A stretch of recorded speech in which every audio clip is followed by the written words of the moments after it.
Okay, recording now. Thank you.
Okay, before I start, does anyone have any questions about the course in general?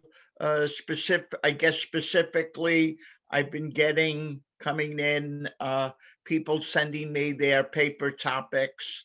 So again, if you just wish to check in with me, you can send me the PDFs of the papers, and I just quickly look at them and then answer you. Okay, so anybody have any questions on that? Hey, Professor. Go ahead.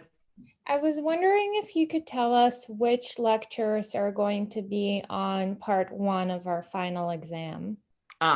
So once I finish the basal ganglia today, I'm going to be going into the coronal sections. So that will be a major part. Well, first of all, let's just make something clear. The lectures on the medulla, the lectures on the pons, and the lectures on the midbrain, those 3 lectures contain a whole series of coronal brain sections that we looked at and went through. Those are going to be, from there, I'm going to draw 40 of the 100 questions, okay? So you've already gotten those. Today, I'm going to be going through the coronal sections of the brain after I finish up the basal ganglia. That will be another 40 questions. And what you're going to notice is as I go through the coronal, so John just wrote part 1 exam. 40 of the 100 questions will come from the medulla, the pons, and the midbrain section. Then another 40 questions will come from the coronal sections that I'm going to be covering today. And therefore, what you're going to see in those coronal sections is a lot about the cortex, a lot about the basal ganglia, a lot about the thalamus. So, so right there, by the end of today, you will have, we'll have gone through the material for 80 of the questions. Then next week is Thanksgiving, but the week after, I will be then lecturing on the horizontal sections, which will have 15 questions, and then the sagittal sections, which will be only roughly 5 questions, simply because it doesn't give that much information, as you're going to quickly see. So, probably next week, I will be sending to you a heavily annotated horizontal and sagittal sections, okay? Just like I've done for the coronal sections. So by the the first week of December, you will have had all of the lectures related to part one. So what I'm actually beginning to think about is, given the fact that I have to set up all of these individual meetings with you, I will start to give out dates and times that you can meet with me, and we'll then do part one. And then the very last, that makeup lecture, which I think is on the 10th of December, that will cover the cortex and neurochemical neuroanatomy, and then any kind of review that you wish to go and do. Also, a third thing I'm going to be sending out is the pool of questions for part two. So you'll basically know a pool of questions from which part two final is drawn. So if you want to start preparing for that, you can go and do that. Okay, any further questions? So just to be clear, for the oral interview component of the exam, part one, there's going to be 100. There'll be 100, yes. And so, and the point is, when we're doing that, there'll be, obviously, when I start to show the brain in 3 different dimensions, coronal versus horizontal versus sagittal, sometimes they're not going to be 100 unique answers. So some major suspects like the chordate nucleus or the anterior ventral nucleus of the thalamus, you're going to see these things stick out, and you're going to see them. I may ask that a couple of times, so that you're able to identify things from different perspectives, because that's something that you're going to be asked to do if you're working with brain sections, or you're working with representation of brain sections, which of course would be anything having to do with fMRI or any of the kinds of imaging types of things that you're looking at, so that you have a much better chance of, when you're looking at it, to be you self-informed as to exactly what's there, not having somebody else tell you that. Okay, so Okay. that's what the that's what's going to go on. And again, look, when I ask these questions, I am, I'm asking you. We obviously, I probably have about 700 700 structures I could identify. I could have you identify. I'm not asking you to identify absolutely trivial kinds of things. I'm asking you to identify things that are quite important at the section at which you're looking. Okay. And then interspersed within there, of course, sometimes are questions not necessarily about the structure itself, but what the structure may be part of, what the thing may be doing, some functional type of question as well. Okay. So do you have any further questions about that? Thank you so much, Professor. I was wondering if you knew to which lecture numbers that corresponds. Well, the coronal, if you go to the Blackboard, and you have hopefully saved all my PowerPoints, these are going to be, the coronal is lecture number 10. The horizontal, which I haven't given to you yet because I haven't fully annotated it, is number 11, and the sagittal is number 12. Okay, so what you noticed as we went through it, we went up to number 9, and then we jumped over to number 13. Okay, Okay, so the lectures we're responsible for in terms of part 1 are 10, 11, and 12. 10, 11, and 12, plus the lectures on the medulla, the lectures on the pons and the lectures on the midbrain, because they had, those individual sections that we could see very, very clearly. Okay. Okay. Thank you so much. Sorry for asking a million. No, I mean, this is why I allow you to ask me questions. Okay. Thank you, Professor. All right. Anything else? Good. Quick question. Would it be the part 1 is asynchronous, and then part 2 I saw on Yes, what I euphemistically call essay questions, in as much as I ask you essay questions. Part 2, you're going to see them. You're going to see the questions. They're going to be there, and I'm not going to change a word. I was going to ask if it's going to be emailed to us like last time, or yes, I will. Okay. Yes, I will. Of course. No, I will. When exactly would that be? So rather than have these long-winded conversations of, will this be on the exam or that be on the exam? I basically will show you what's on the exam, but it's a larger pool. Okay. Yeah.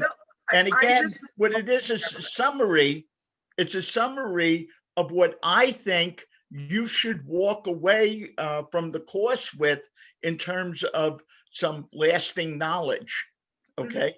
Again, the whole point of graduate school is not to teach you something that, I don't know, you master after you cram something and then immediately forget about it. I mean, I've served over 30 years in administration, and I would have this very interesting thing when I was chair. It would be like something like, let's say, January the 10th.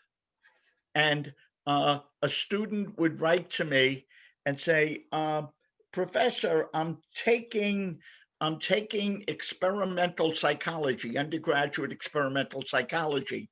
And of course, a prerequisite for undergraduate experimental psychology was the statistics course. So they would go, do you think I need some brushing up in statistics or whatever?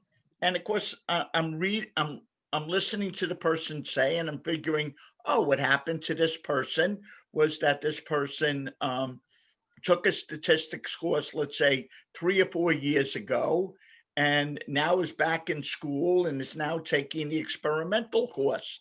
And then what I would find out is the person said, oh no, I just finished the statistics course. It's almost like the person had like a little chute and emptied all of the information. The whole thing of us creating sometimes a curriculum is that one thing follows the other and builds upon it. Okay.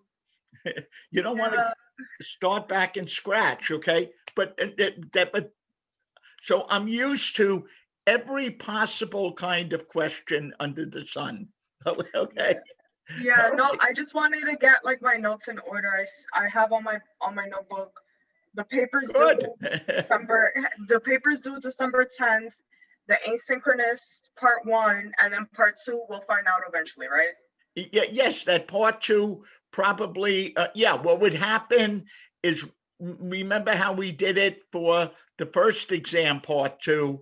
I literally sent out what the questions were going to be, let's say, and we'll figure it out. It might be right on Friday the 11th. And then what we would then do is I would then give you 4 days to answer the questions and send. So then I get them back. So then I can grade them, because as usual, Christmas. Okay. Yeah. So then everybody will get their grades and know how they did. Okay. All right. Thank you.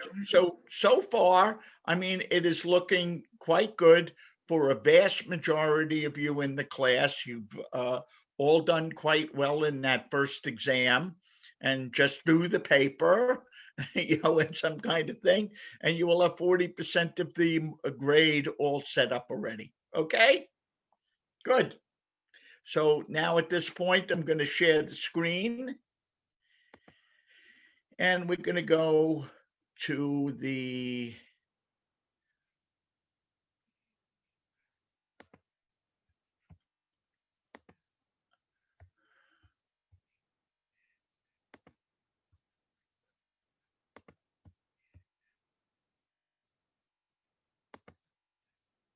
okay. So we've been going through the basal ganglia. And so here we go. We'll move down to where we were in the last class. So the major points are that if you're basically looking at the basal ganglia, the chordate and putamen, obviously known together as the neostriatum. And why is that? Because they have cytoarchitecturally very similar types of cells. And the major outputs of the chordate and putamen go to the globus pallidus. Some of them, yes, go back to the substantia nigra, etc., but the vast majority is the neostriatum, is basically talking to what we would end up calling the paleostriatum or globus pallidus, okay? And what you can basically see is that this neostriatum has a mediating influence upon the globus pallidus, such that the vast amount of input coming out of the chordate and putamen onto the globus pallidus is inhibitory, okay? Then what we see is that the major place, the major efferents coming out of the basal ganglia are coming out of the globus pallidus. And that what we see are two major classes of outputs leaving the globus pallidus. One is called the fields of Ferrel, and the second are what are called pallido-fugal outputs, fugal meaning going away. So the fields of Ferrel, which is made up of the ansa lenticularis, the thalamic fasciculus, and the lenticular fasciculus, are projections that are going out of the globus pallidus, zona externa and zona interna, going to the thalamus. And the two major nuclei that the globus pallidus innervates is the VA and VL nucleus of the thalamus. So what you do is go back to your notes about the VA and VL thalamus, see where that goes, and now you can start to see a whole integrative thing. But so when you're looking at the fields of Ferrel and these from globus pallidus to thalamic inputs, what you're really doing is you're continuing that loop that we see that may start in the striatum, go up to the thalamus, then the thalamus going up to the cortex, and then the cortex going back down to the basal ganglia. So what you end up with, depending on how you want to say it, is you have cortico, striato, thalamic inputs, or striato, thalamic, cortical inputs, or thalamo, cortical, striatal inputs. So that is this loop, and it's this continuing kind of loop, because when we start to think about a major aspect about the striatum, is we're involved in what we call extrapyramidal motor function.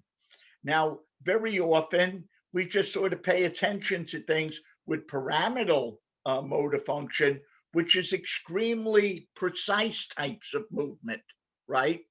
So it's a reaching, it's a grasping, it's integrating lots of things together. Extrapyramidal, we very often think about gross types of movements. And then again, we think about it in terms of dysfunction, so that when you lose some aspect, like with Parkinson's disease or Huntington's disease or any other kind of motor disease, what you basically see is a person who has motor problems. And part of the motor problems is because the whole point of this three-way circuit communicating the cortex, the striatum, and the thalamus is to put the organism into readiness towards to move, not the actual movement. So whenever you make a movement, you're making it relative to where you were before. And the best way to know about where you were before or where you are at any given point in time is mediated through this corticostriato-thalamo loop. Okay, so you have a very, very sort of good picture of exactly what is being what's being controlled right there. So now the next thing is the palato-fugal outputs, and when you look at that, you see the substantia nigra pars reticulata. So what you're basically doing there is a major input coming into the striatum, of course, is coming from the substantia nigra pars compacta, and the pars reticulata of the substantia nigra has a lot of the dendrites and connections. So you're modulating that zona compacta input. The other thing that you modulate is the subthalamic nucleus.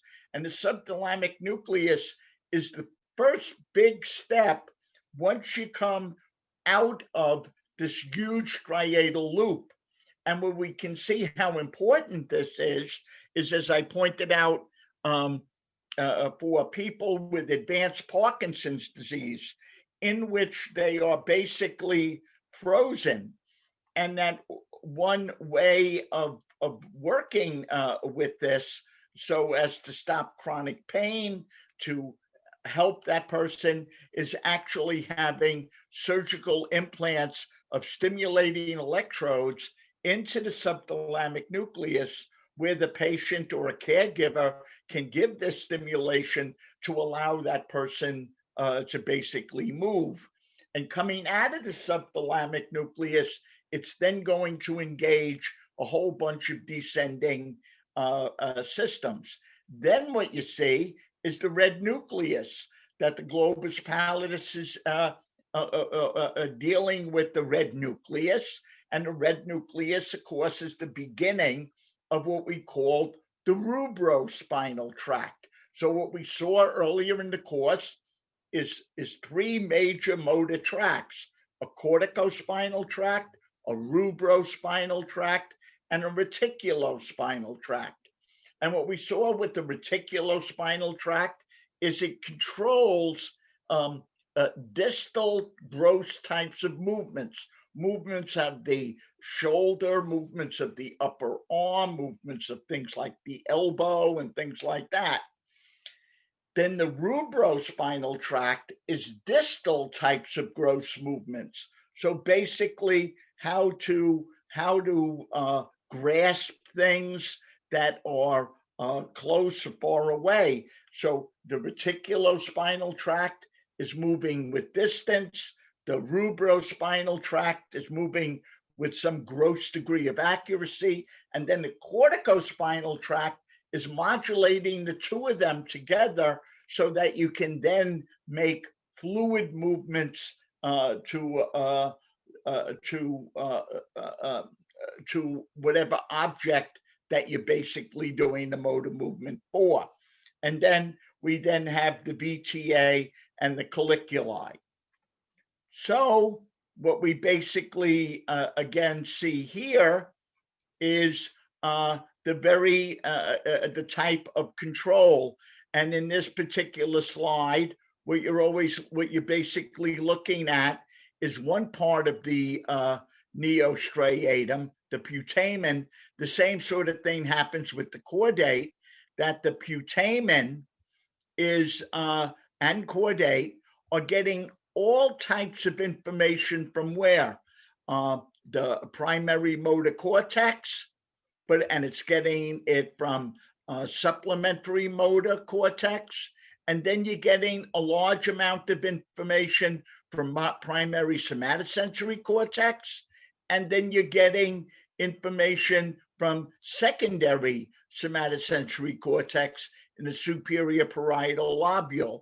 So all of this information that's integrating somatosensory and motor information is coming into the putamen as well as the chordate.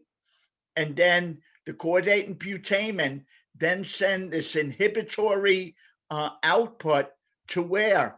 To the globus pallidus, zona externa, which of course then interacts with the subthalamic nucleus, or this inhibitory output goes to the globus pallidus, zona interna, which of course then activates these fields of Burrell of the ansa lenticularis, the lenticular fasciculus, and the thalamic fasciculus.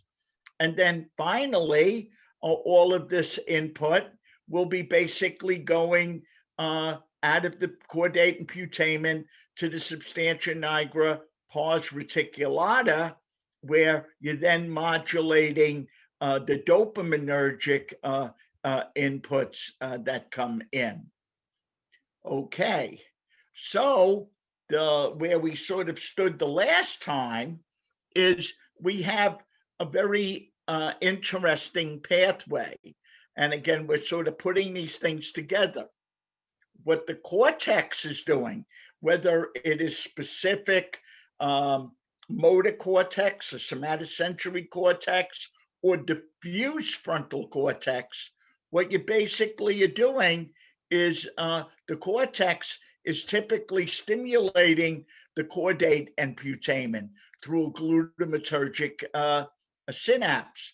What you can also see is that the cortex can then modulate the subthalamic nucleus directly through a glutamatergic excitatory input.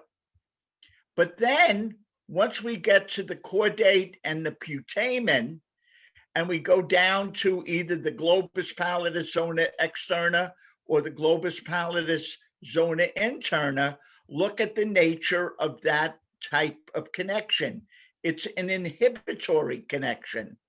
So, but there are two different pathways, one going to the zona externa, which is inhibitory and primarily enkephalinanergic, an opioid peptide, or GABAergic. And here we have a second going to the globus pallidus zona interna, which is GABAergic and substance P. The interesting thing, however, is how dopamine differentially modulates putamen activity by acting on either the indirect pathway or the direct pathway. So what we can see here is dopamine gets released by the from the substantia nigra pars compacta, comes up onto the chordate and putamen. When that dopamine is interacting with a D1 type of superfamily receptor, what the dopamine binding ends up doing is producing excitation. And when it's producing that excitation, what you can basically see is that D1 receptor is primarily acting on the globus pallidus zona interna. So we come back to this and we look at the zona interna. And of course, what is the zona interna basically controlling? It's sending out an inhibitory output into either the VA or the VL thalamus, or it goes down into the pedunculopontine nuclei, those cholinergic nuclei in the pons and medulla, and produces an inhibitory output. So look at what dopamine does. dopamine through D1 receptors activates this direct pathway. So when it activates this direct pathway, it is increasing inhibition of the globus pallidus pars interna, which basically does what? Lifts the inhibition that the GP zona interna acts upon the thalamus and acts on the pedunculopontine nuclei. And remember, those pedunculopontine nuclei are the kinds of are cholinergic, and these are sort of the alarm bells of what I talked about when I talked about the ascending reticular activating system. Yo, wake up, something's happening, okay? Boom, it's 2 o'clock in the morning, maybe your house is on fire. Boom, you're doing things. So through those D1 receptors, you can start to go and do things. Now, and what kind of extrapyramidal things? Well, maybe some of the things is you might be lurching around the house, but at least lurching around the house and getting out of the house will get you out of the fire than just staying in bed and being inhibited. Okay, so I'm making a little facetious here. But then what we have is that what we also know is that dopamine acting on via a D2 superfamily of receptors, the dopamine inhibits this. So if you're inhibiting this, what are you doing? You're releasing inhibition from the globus pallidus pars externa. And what you see here, here's where you see this encephalinergic synapse, which is inhibitory, and that is inhibiting, typically inhibiting the cell. So now you're disinhibiting the cell, which now allows the globus pallidus zona externa to use its GABAergic synapse to do what? To inhibit the subthalamic nucleus. So what you have is this powerful degree of not just excitation and inhibition, but what you have is disinhibition. And if you want to go here, you can basically end up, if you make this a sentence, you can end up quite potentially with a quadruple negative. So remember, if you have a single negative, what does that mean? Not. But then when you say not, you're basically saying do something. And if you say not, you're now saying, oh, I changed my mind, don't do it. And if you say not, now again, you're doing something. But you're doing something from further and further away. So it then comes into these wonderfully vague terms that you have, that physiologists always tend to like to use. And that is, instead of saying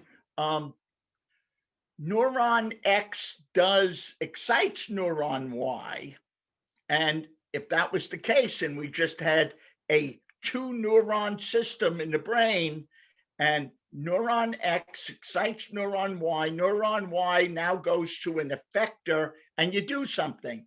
So all you have is an excitatory system that just basically goes on, right? But we don't have a simple nervous system like that. What we then did is have a thing where neuron X may inhibit neuron Y, even though neuron Y is the effector. So now what are you basically saying is neuron Y can do whatever the hell it wants, fire, if neuron X is not working. But once neuron X starts to work and starts to exert inhibition, you can almost basically use a very strong verb, not quite excite, but an equally strong. It can basically say neuron X mediates neuron Y. It mediates the activity. So anytime neuron X enters into this thing, it's mediating the activity of Y, typically how? Through inhibition. But now, when we start to move further and further away, we don't have nervous systems that are just made up of two neurons. Now we start to go into a system like this. What we now can see is that effects that are distal from that endpoint basically can influence that endpoint neuron from whether to move or not to move. And here we now get into a more vague word called modulation. And in modulation, yes, this distal influence, like the globus pallidus, may have some kind of influence as to whether you're going to move or not, but there's a number of other factors involved. And you can just follow in here if you basically see the cortex going crazy and just sending out excitation after excitation. What you may end up now doing is overwhelming this this system or whatever, or any other place, or dopamine going crazy, or dopamine not doing something. You can now basically begin to follow how the system is perturbed. Okay, so now for yet another type of drawing, basically again, look at what the cortex does to the striatum. In the cortex will excite both the indirect pathway and it will excite the direct pathway. So if we have the indirect pathway excited, you can see that the globus pallid, that this excitation of the neostriatal indirect pathway results in inhibiting the globus pallidus and thereby releasing from inhibition the subthalamic nucleus. So with the indirect pathway, what is this basically doing? The cortex is saying, I want movement. Now, one way that the cortex can do movement is directly. The cortex, as I pointed out in previous slides, has inputs that come down to the subthalamic nucleus and stimulates it. But an additional way is it activates the indirect pathway, increasing neostriatal inhibition of the globus pallidus, Zona Interna, and thereby lifting the subthalamic nucleus from its from the inherent inhibition of the Zona Interna of the globus pallidus. Now, a direct pathway, again, you see that the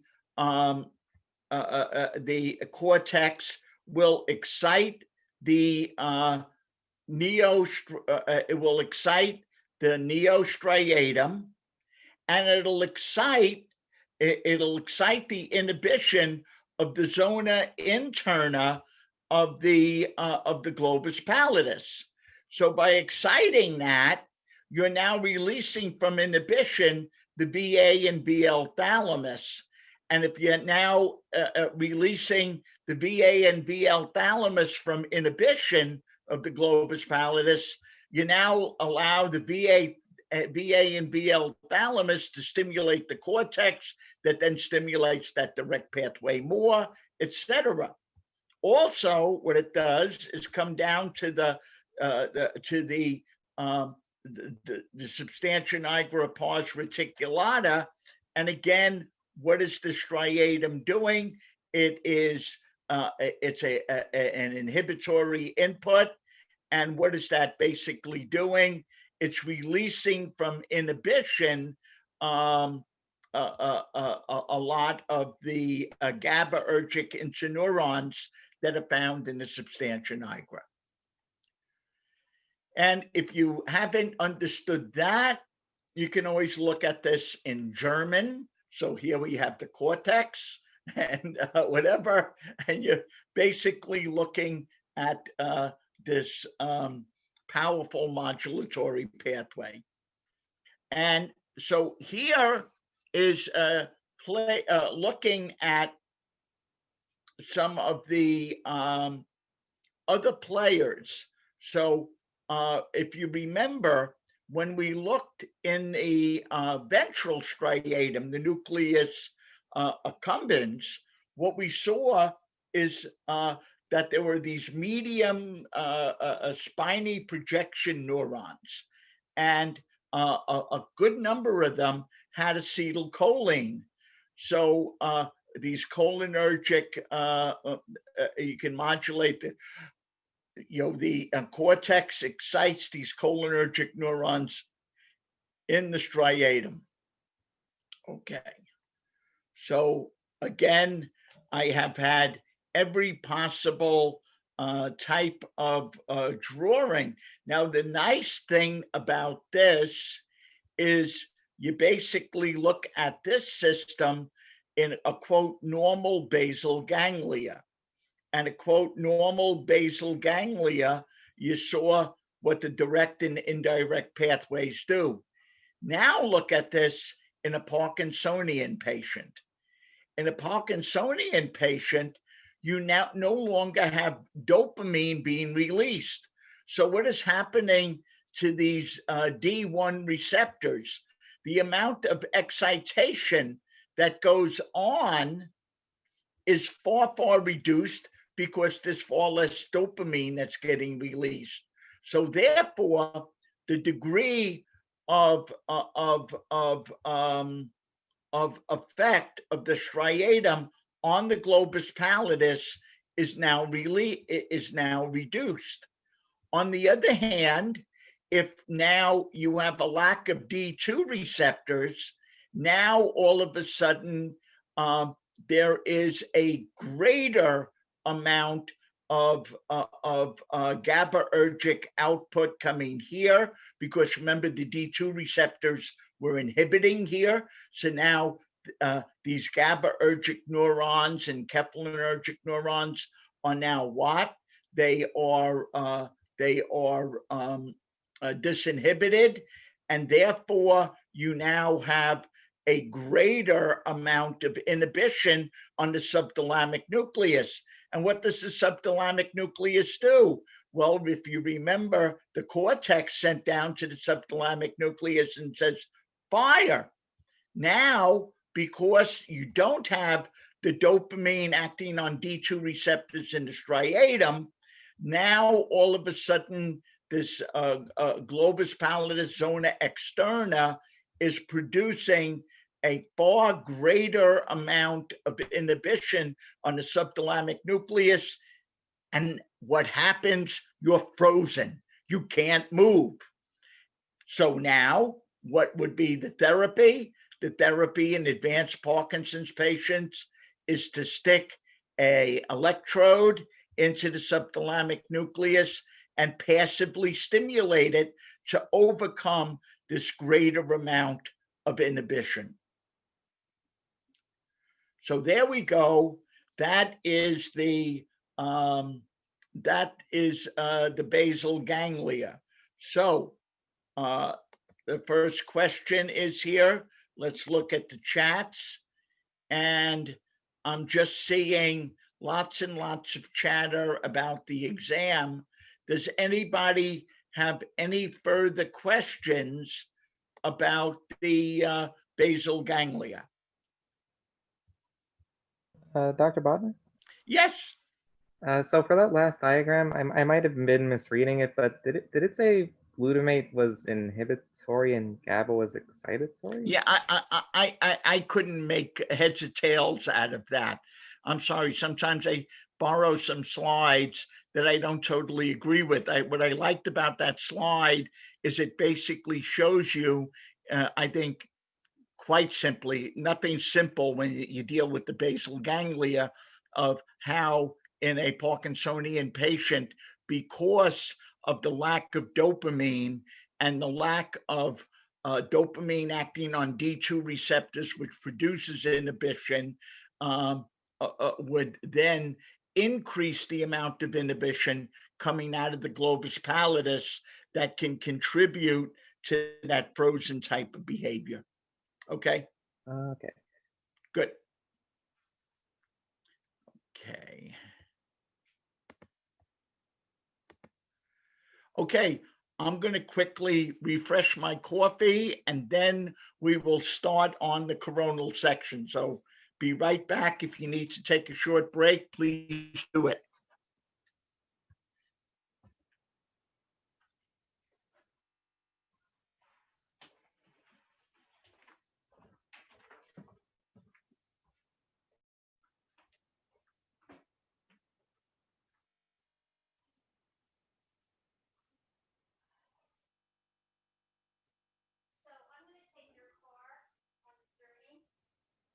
Oh, that's right. No, yeah, you have the key is over there.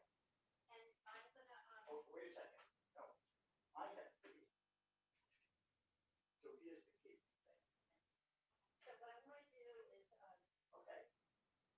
When after you've done the class, if you put,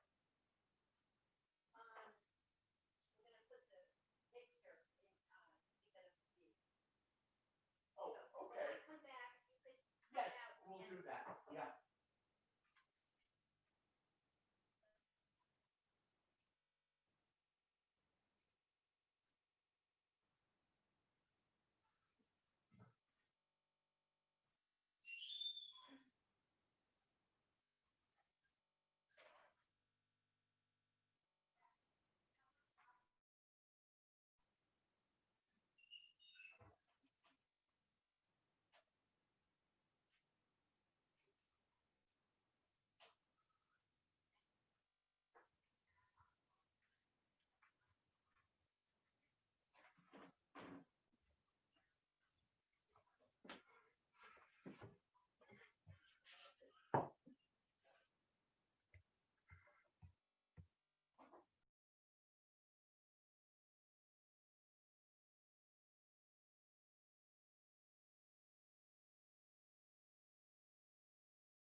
Okay, so I'm back and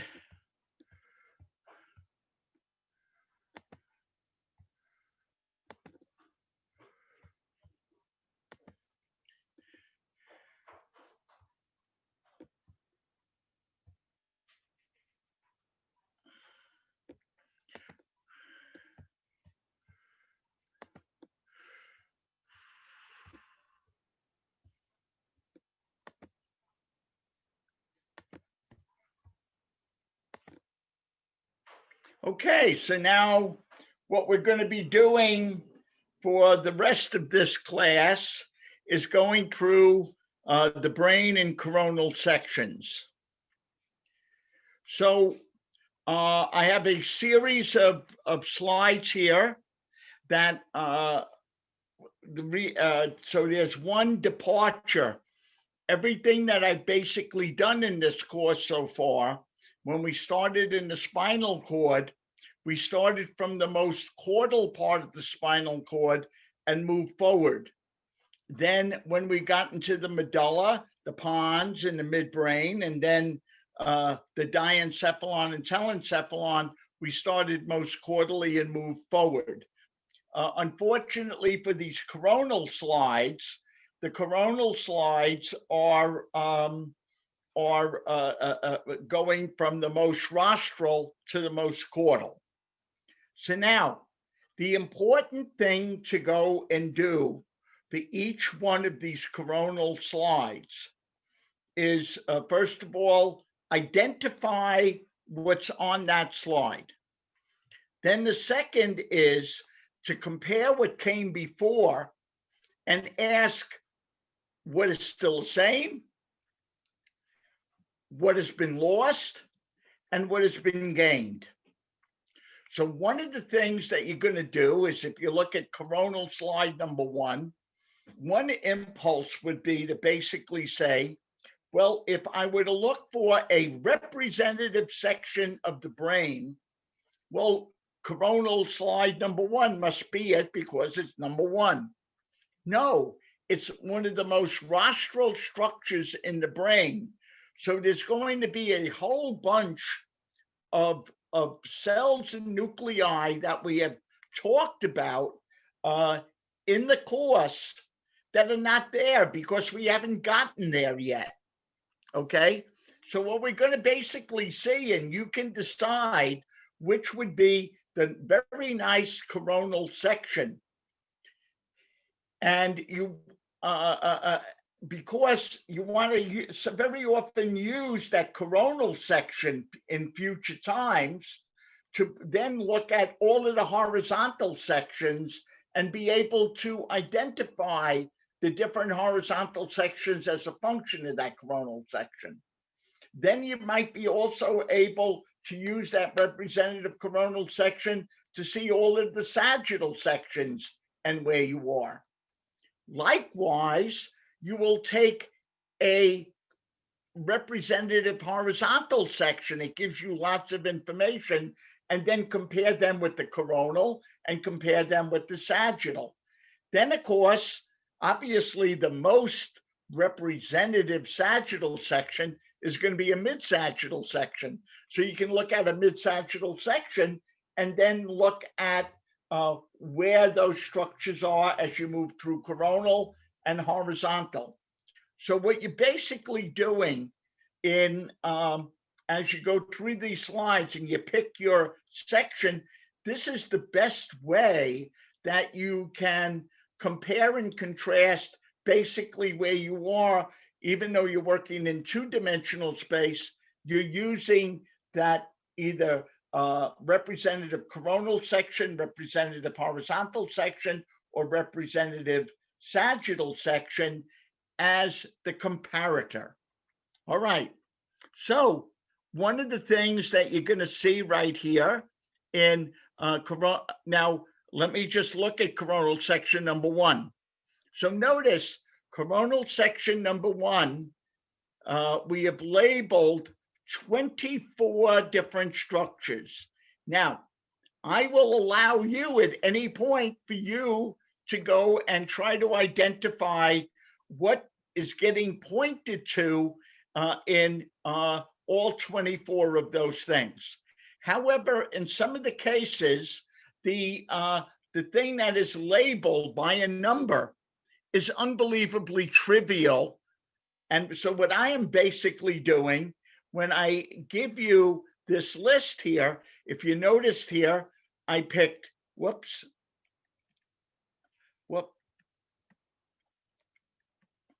I have 1, 2, 3, 4, 5, 6, 7, 8, 9. I have, a top 10 here. And these are the things that you should be able to identify. And these are very important types of structures that we can basically talk about from an anatomical standpoint, from a landmark standpoint, and also from a functional standpoint, okay? So what's going to happen is in coronal one, since we're so far rostral, there aren't that many structures that are labeled here. And why? Because what we're going to basically see is that there are certain things that take up an enormous part of the section. So the very first thing that we are basically looking at, so if we're just to imagine what is rostral to coronal section number 1, it's going to be the frontal pole. Okay, so now what we just did was slice off the very tip of that frontal pole and now starting to peer in. So one of the things, obviously, if looking at the brain from superiorly or inferiorly, very rostrally, what is one thing that we started off with now months ago was our friend, the Inter-Hemispheric Fissure. So there is the Inter-Hemispheric Fissure. But what is something else that's important here is that the Inter-Hemispheric Fissure, number 1, is not only on the superior surface of the brain, but it is also on the inferior surface of the brain, because what does the Inter-Hemispheric Fissure do? It separates the 2 hemispheres all the way up to the frontal pole, then comes down and separates it through the frontal lobe. So, number 1 is the Inter-Hemispheric Fissure. Okay, then you just follow what we basically have done way back in lecture number 1. We started out with the Inter-Hemispheric Fissure, and we went out and we see the superior frontal gyrus here, right? So what is between the Inter-Hemispheric Fissure and the superior frontal gyrus? We have the superior frontal, superior frontal sulcus is the superior frontal gyrus. So number 1 is the Inter-Hemispheric Fissure. Number 2 is the superior frontal gyrus. And number 3 is the superior frontal sulcus. And we can see the same thing over here. All right. So now the next thing that I want to jump to, so by the way, look at what's not labeled. So if right here, this is the superior frontal sulcus, this would be the middle frontal sulcus. So what's this? This is the middle frontal gyrus. And then what's down here is the inferior frontal gyrus, which is huge. But the next thing that gets labeled that's important that we haven't seen before is this enormous amount of white matter. This enormous amount of white matter. And that is given a wonderful name because it sort of looks like an enormous crown, and it was called the corona radiata. So the corona radiata, and the corona radiata is made up of heavily myelinated fibers that are doing what? They are either going rostrally and caudally, they are going medially and laterally. So one of the other things that you basically see here is if you have the corona radiata, you then have the decussation of the corona radiata, which is right here. So therefore, this is another area for very, very rostral interhemispheric communication. And the decussation of the corona radiata really is the beginning of what we start to see as the corpus callosum. Okay. So now, another structure that I just want to mention here is the number 10, the transverse gyri. And they are basically sitting right here, and they have a series of functional significance that I'm not just going to talk about in this class, but this is a destination very often of the anterior cerebral artery. So what we see then is the corona radiata, the decussation of the corona radiata. Then, of course, what we see here is the interhemispheric fissure, the ventral part, and then we're basically seeing the inferior frontal gyri and the middle frontal gyri. So now we're going to number 2. So what's the very first thing you can see about coronal number 2? Well, coronal section number 1, probably the most important or largest landmark of coronal section number 1 is the corona radiata. So what basically happens with the corona radiata? What are you starting to see? As we are moving caudally, there are materials that are ascending, coming up to us, that are now taking the place in the core of the brain. So the corona radiata is now moved more superiorly and laterally. So if you look at number 1, you see it occupies virtually the superior and inferior, the superior and inferior parts of the brain, because there are no other sort of structures there. Now it is more lateral and superior. And now what we used to call the decussation of the corona radiata, we now basically call as the corpus callosum. So what is now taking place?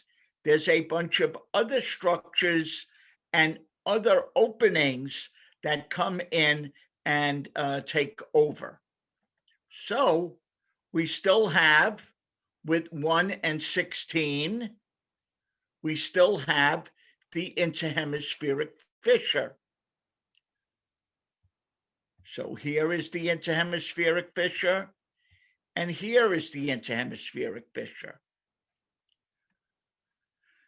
Then we still have the superior frontal gyrus.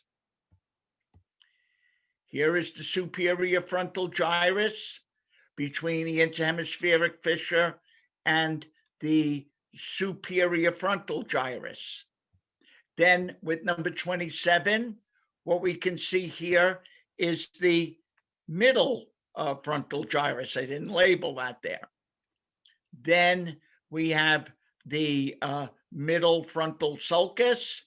And then what we have now is the inferior frontal gyrus. So just looking back at the superior surface, you can see those structures. Then when you look at your lateral surface, what do we basically again see? We basically see the lateral sulcus with number 10. Okay. Now, so if that is the we have a lateral sulcus at this coronal section number 2. So that is a major departure from our very rostral C1. We didn't have the lateral sulcus yet. And why is there a lateral sulcus? There's a lateral sulcus because we now have an emerging temporal lobe. So here is the emerging temporal lobe. And so marked by number 20 over here, which is the superior, this is a one large superior temporal gyrus. So a superior temporal gyrus. So we have the lateral sulcus. Now, one of the things that I'm going to call attention to is up till now, whenever we looked at the lateral sulcus from the lateral surface of the brain, we basically saw the lateral sulcus sort of as a unitary type of sulcus. But one of the things that it does is I basically like to call the lateral sulcus as a serpent's tongue, because at the tip of the lateral sulcus, as you move inward, it basically has a split, or you speak with forked tongue kind of argument. And what's important there is eventually when we look at that lateral sulcus and it sort of splits as it moves into the brain, we're going to identify a very interesting structure called the insula. Okay, it's not there yet. So we have covered the Inter-Hemispheric Fissure, superior frontal gyrus. We basically have then seen on the corpus callosum, with number 5 is the rostral part of the corpus callosum, which is the old decussation of the corona radiata.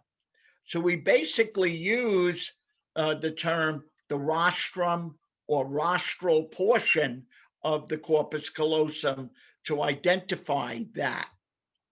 Now, the other interesting thing is that in this rostral section, what we can also see is a second part of the corpus callosum, which we call the genu or knee. So that's like a knee-shaped connection here, and that is the genu of the corpus callosum.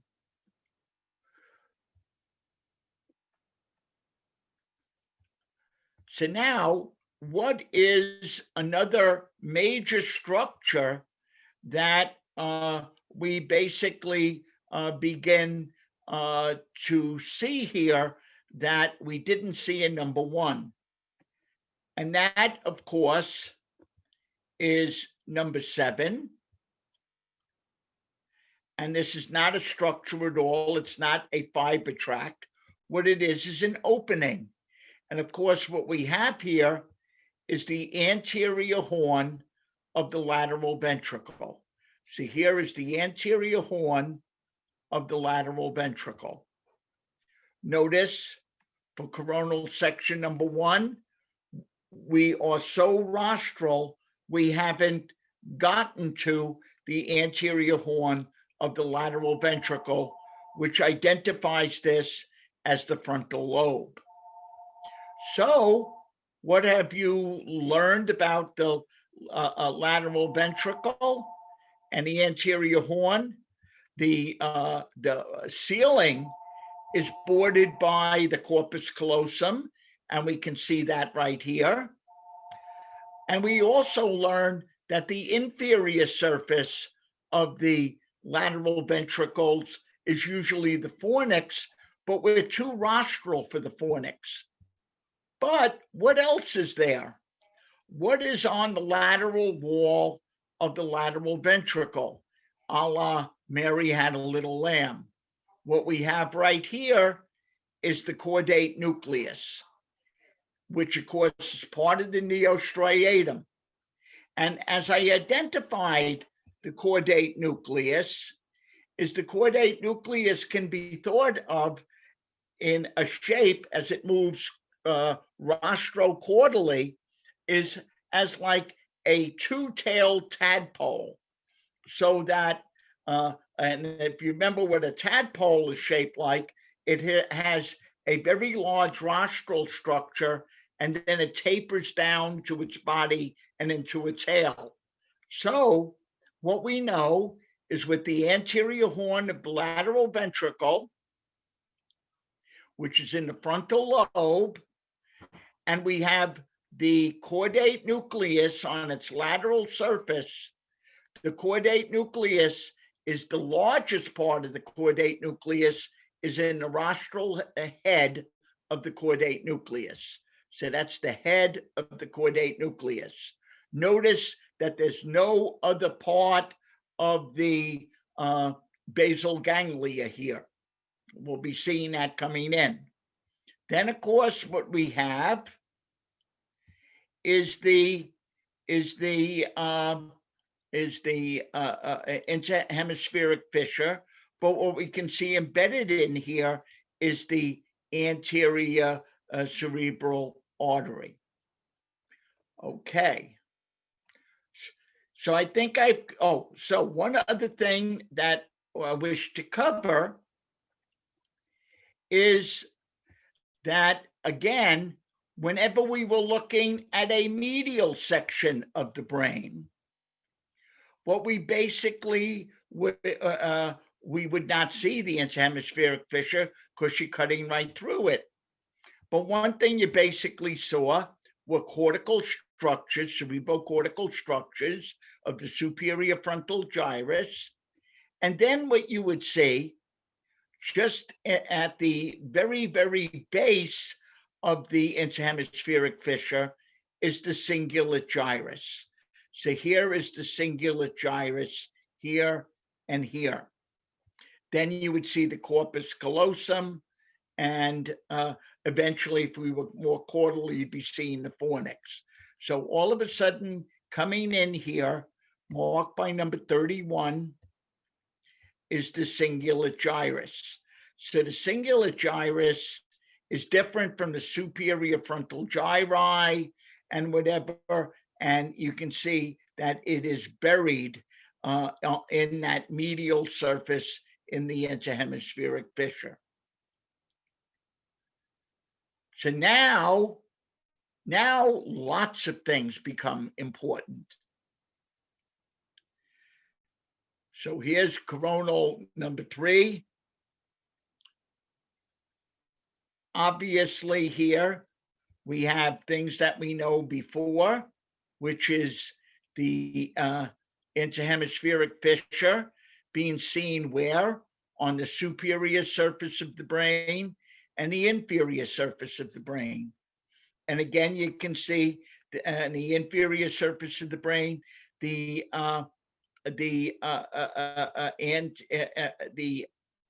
anterior cerebral artery.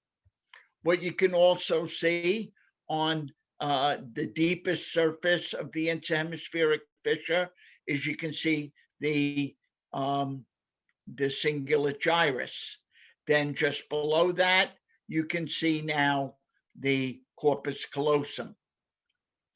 So now look at what has happened. Remember our friend, the corona radiata, which basically took up an enormous portion of the smaller frontal, extreme frontal lobe, taking up most of the space.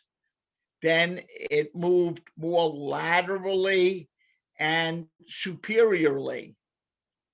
And now we can see the corona radiata is moving even more laterally and superiorly.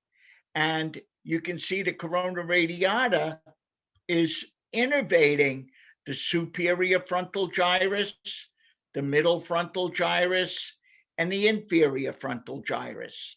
Superior frontal gyrus, middle frontal gyrus, inferior frontal gyrus. So all of this corona radiata is going in here. And of course, when we're talking about the superior, middle, and inferior frontal gyri, we're then talking about things like orbitofrontal and dorsolateral frontal cortex, which is then distinguished, especially when you get into things like clinical neuropsychology. So now the other thing is that the reason the corona radiata was moving laterally and superiorly is because all of a sudden we had the ventricular system taking over, we have a larger corpus callosum, and we have the beginning of the basal ganglia with the head of the chordate. So now what basically happens here?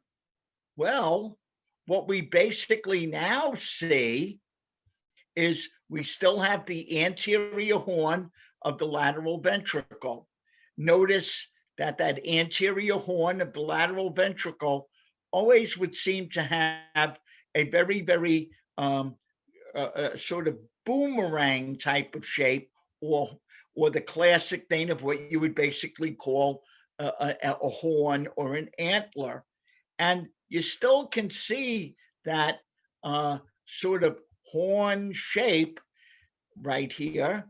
And what you basically see in here is a much more well-defined things like the septum pellucidum. So now what are we seeing? We're seeing with the anterior horn of the lateral ventricle, we see that its ceiling is the corpus callosum. Its medial wall is the septum pellucidum, and the lateral wall is the chordate, still ahead of the chordate. Now, one thing that you can see even in this diagram here is the very strong cytoarchitectural similarity of the chordate with its neighboring structure, the putamen. And as I pointed out in the basal ganglia lecture, we combine the chordate and putamen into a single term called the neostriatum. And the neostriatum differs from the other part of the basal ganglia, the globus pallidus, because the chordate and putamen share cytoarchitectural similarities. They're very similar types of cells. Now, the reason why we don't call it one big structure is because what do we start to see? What we start to see is that the chordate and putamen become segregated from one another by a very large fiber tract. And this large fiber tract, marked by the number 23, is the internal capsule. Now, to be specific, given the fact that we're still very rostral, what part of the internal capsule are we looking at? What we're looking at is the anterior limb of the internal capsule. So a more precise answer to number 23 here is the anterior limb of the internal capsule. And what is the major component of the anterior limb of the internal capsule? Well, notice where the internal capsule, the anterior limb, is coming out of the corona radiata. And very specifically, a vast number of these fibers is coming from the pre-central gyrus and coming from the supplemental motor cortex that is rostral to the pre-central gyrus. So these are motor fibers that are coming out of the pre-central gyrus and supplemental motor cortex in the caudal parts of the superior frontal gyrus and middle frontal gyrus. So, so the anterior limb of the internal capsule separates the head of the chordate from the putamen. Okay.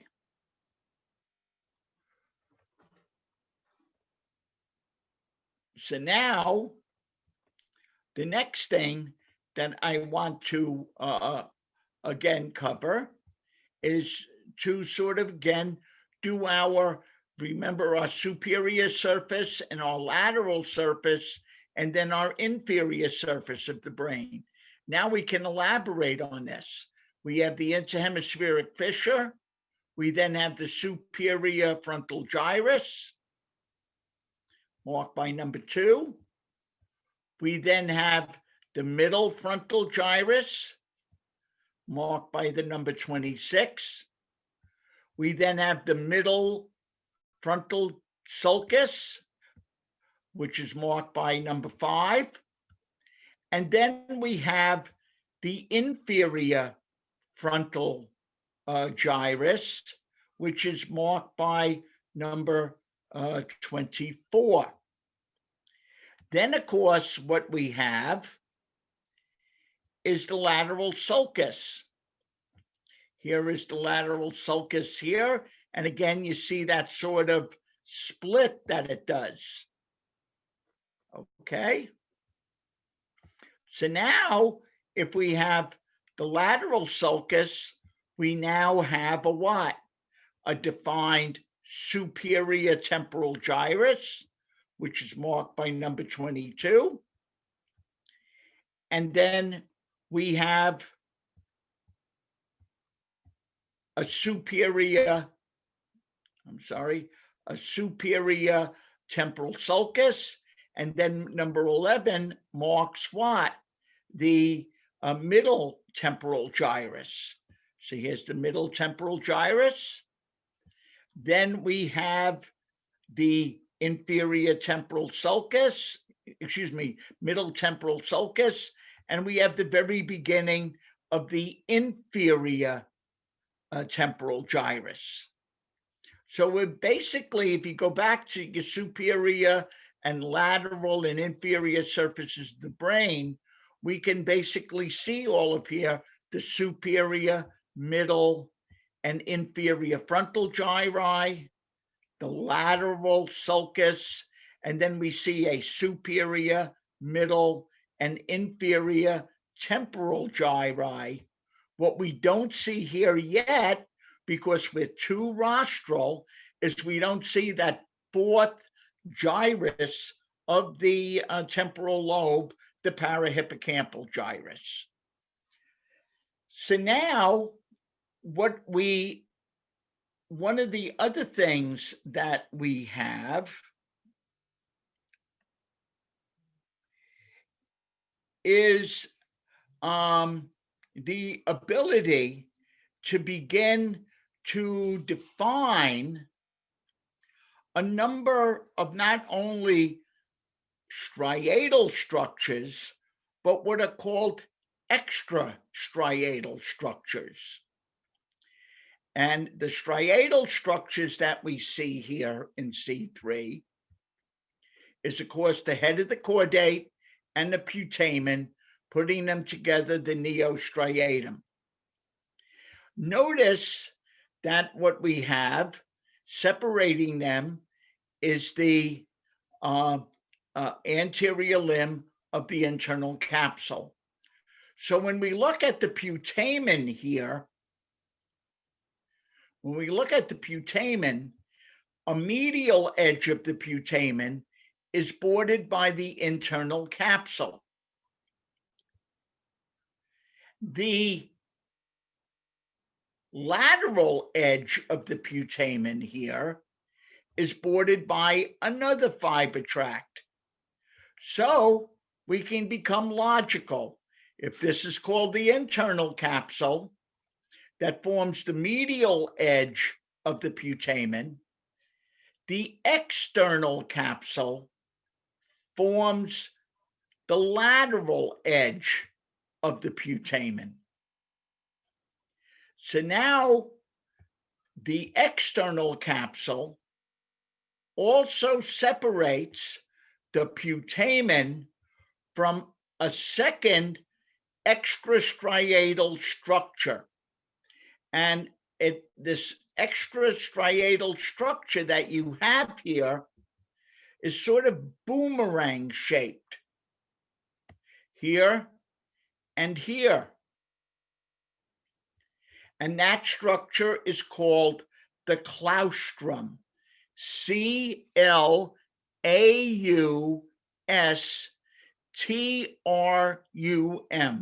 claustrum. So now we can look at things from the point of view of the extrastriatal structure called the claustrum. The medial edge of the claustrum is bordered by a fiber tract that we have previously identified as an external capsule. And it made sense because we have an internal capsule and we have an external capsule. But now the lateral border of the claustrum here and here is also bordered by a fiber tract. So we have internal capsule, external capsule. What the hell are we going to call, or what did they call this fiber tract that's extremely lateral? That fiber tract is called the extreme capsule. So what you can see, as pointed out by number 20, here is the extreme capsule.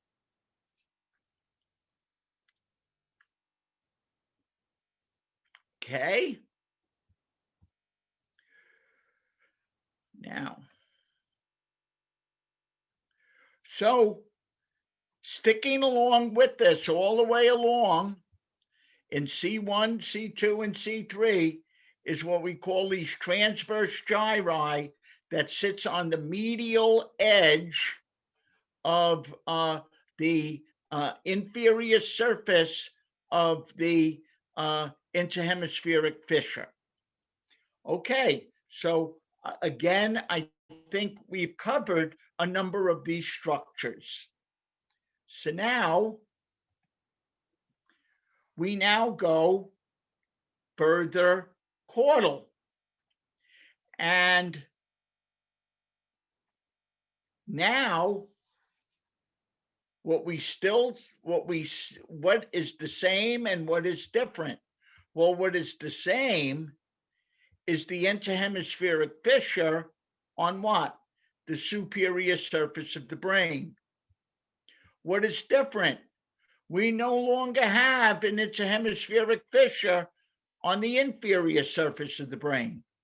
Notice that we had it here. Notice that we had it here.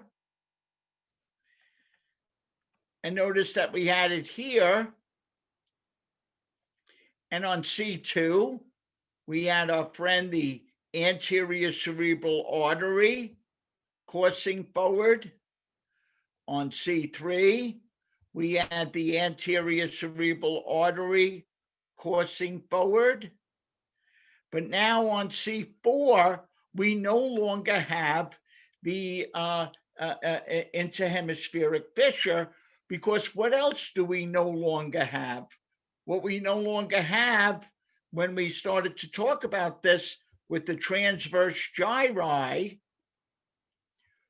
which again, all the way back with C2, remember transverse gyri, and then when we had with C1, the transverse gyri, we associated the transverse gyri as being the most inferior frontal gyri of the inferior frontal gyrus itself. Okay, so what we have done is, in some ways, here there was, notice how the lateral sulcus was coming in, a temporal lobe, but this continued some frontal gyrus here. And then, of course, with C3, we had still some remnant of frontal gyrus right here with the transverse gyri and a separate temporal lobe. Now with number 4, notice where the frontal gyri end. They end in the classic kind of way that we see in the lateral surface of the brain, with the superior frontal gyrus, the middle frontal gyrus, and the inferior frontal gyrus. And again, all feeding into the corona radiata and feeding into, again, produce the corpus callosum. Now, let's look at the temporal lobe. Now we see the lateral sulcus, and we see superficially the superior temporal gyrus, superior temporal sulcus, middle temporal gyrus, middle temporal sulcus, inferior temporal gyrus.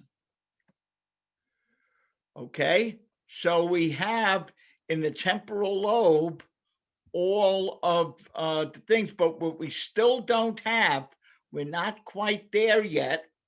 Let me just make sure of something. Good. We're not quite there, although it is starting to come in right here, but I'll identify it in the next thing, is the very beginnings of parahippocampal gyri. But I'm just going to talk about this as the inferior temporal gyrus. So now let's go back into the brain. And what we see is the corpus callosum coming out of the two parts of the corona radiata. What we now see is a much more substantial, if you look at that, a much more substantial internal capsule. So over here, we have the very, very beginnings of an internal capsule here. Okay, in C2. In C3, that anterior limb is coming clearly into focus. But now in C4, you can see it's quite dense. And what you also basically see right here is that the internal capsule versus C3 is going deeper towards the inferior surface of the brain.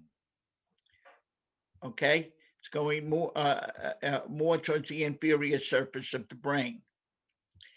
Now, the other thing is where I pointed out before. What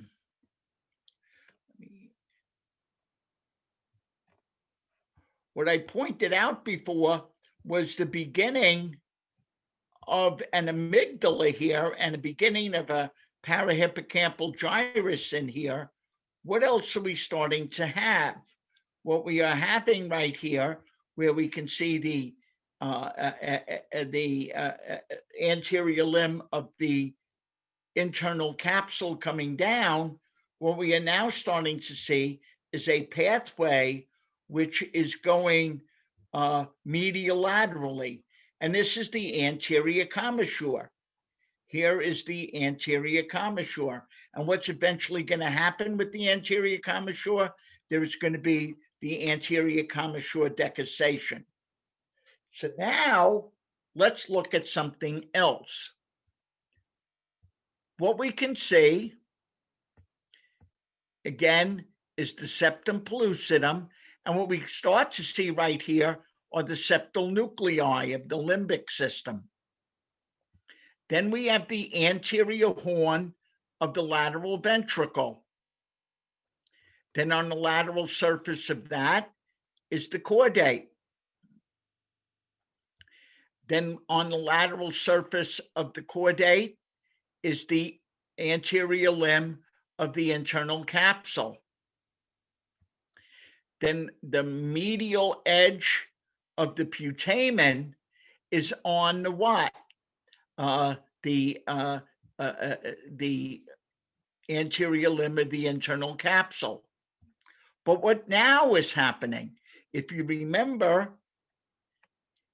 in C2, in C1, we had no striatum.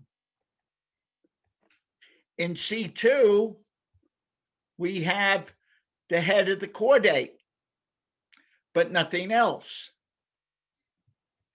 In C3, we have the head of the chordate, the internal capsule, and then we have the putamen that now forms the neostriatum. But in C3, all we are seeing is neostriatum, chordate and putamen. But in C4, we have the chordate, the internal capsule, the putamen, And now forming right in here and here is the globus pallidus. So what we can see is the globus pallidus zona externa is marked by number 9.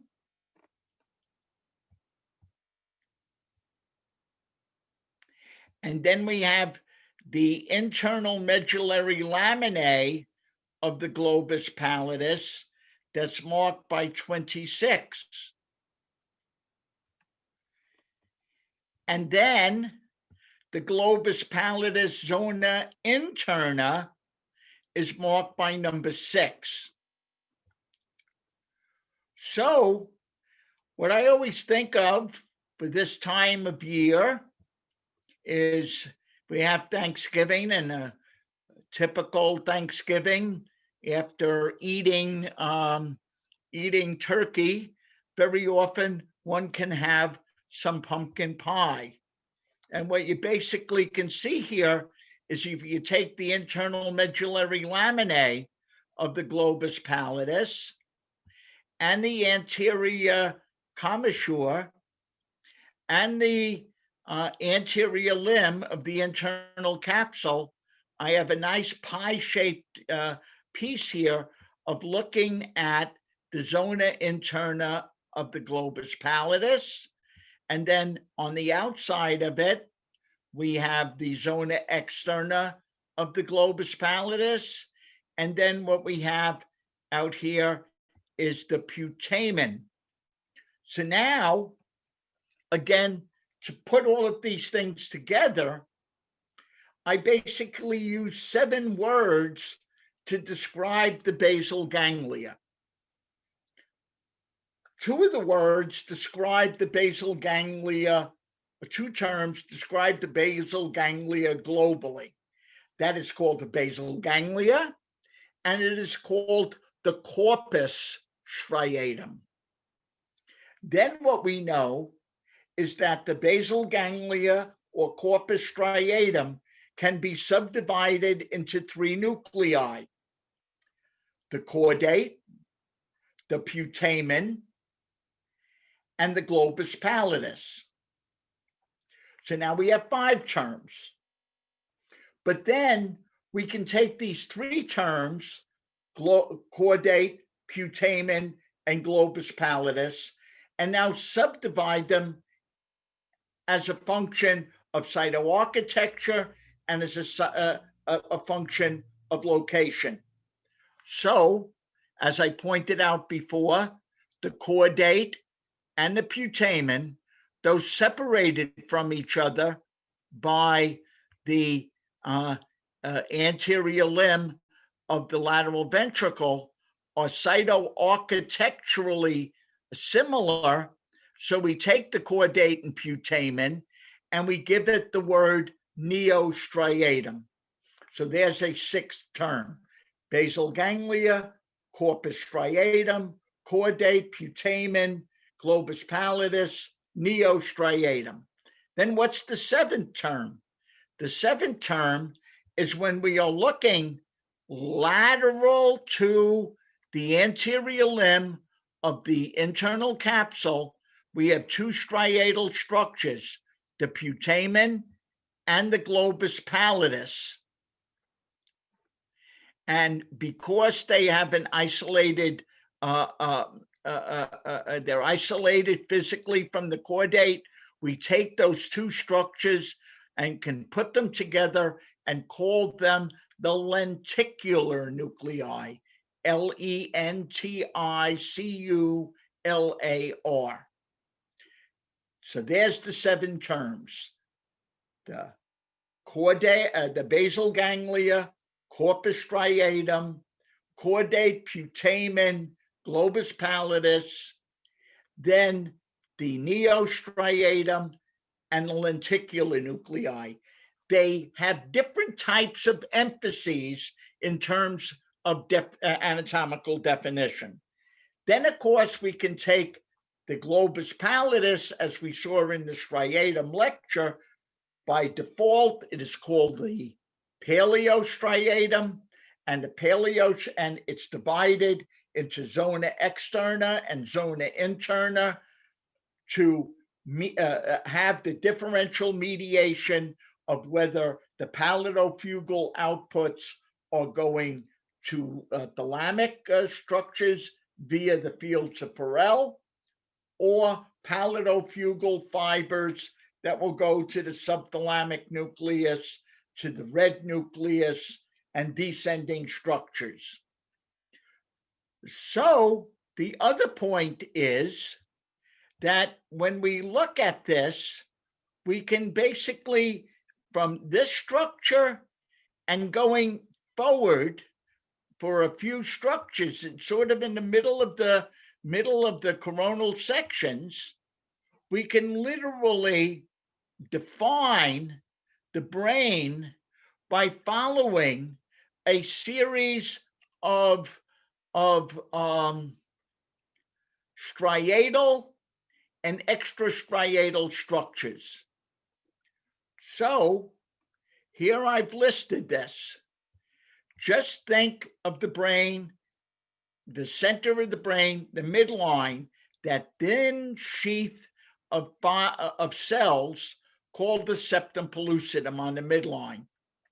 And what we're going to do is move laterally to the left and laterally to the right. So what we know is that bordering this thin set of cells is the anterior horns of the lateral ventricle on the left and the right. Then the lateral walls of the anterior horn is made up of the head of the chordate. Then as the head of the chordate moves laterally, its lateral surface is bordered by the internal capsule anterior limb. Then lateral to the internal capsule is the putamen. The putamen is separated from the head of the chordate by the internal capsule, and its lateral surface makes up the external capsule. Then lateral to the external capsule is the claustrum that we covered. And the claustrum, this boomerang-shaped extrastriatal structure, is bordered by yet another fiber tract called the extreme capsule. Then on the lateral surface of the extreme capsule is called the insula, I-N-S-U-L-A. And the insula has the extreme capsule on its medial edge, and then the lateral sulcus on its lateral edge. So let's go back and look at this. Here is the septum pellucidum with the septum, the anterior horns of the lateral ventricle, the head of the chordate, the anterior limb of the internal capsule, the putamen and the globus pallidus, putamen and globus pallidus. Then on the lateral surface of the putamen is the external capsule. Then lateral to that is the extrastriatal structure called the claustrum. Then a thin fiber tract is lateral to that, called the extreme capsule. And then lateral to the extreme capsule, you can see it here,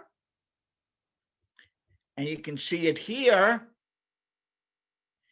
is the insula, So remember our friend, the lateral sulcus, that I basically said has a shape to it that sort of reminds you of the forked tongue of a snake, where it sort of splits off. And look at what that sort of tongue-like shape of the lateral sulcus does. It takes a piece of cortex right here and right here and physically separates it from neighboring temporal lobe and frontal lobe.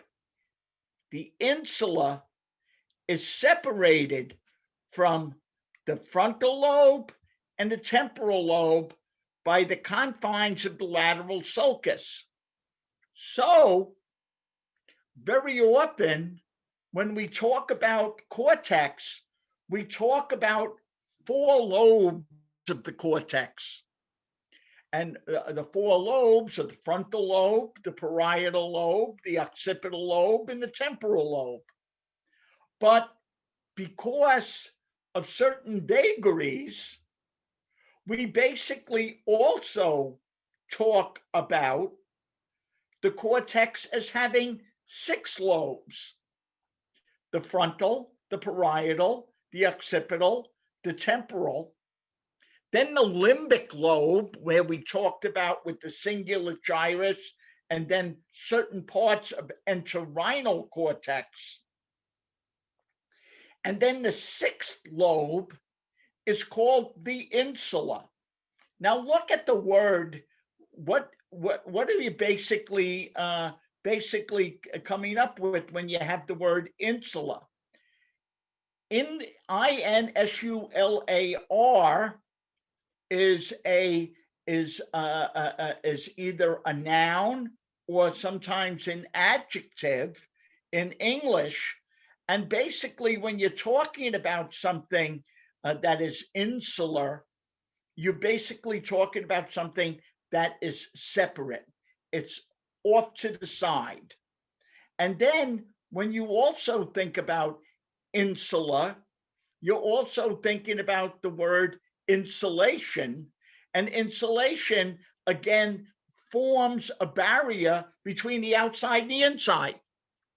And here, ancient Roman neuroanatomists gave this area that was medial to this fork shape of the lateral sulcus a separate term, the insular cortex.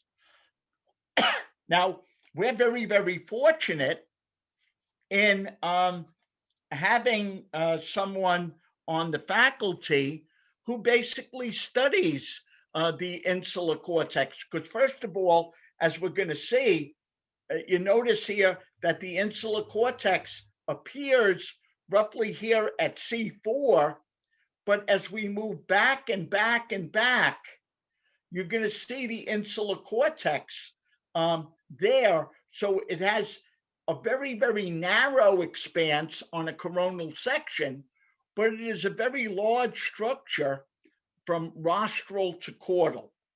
So it's a very hard structure to go and study. It's not like a little nucleus there that you can lesion or something like that.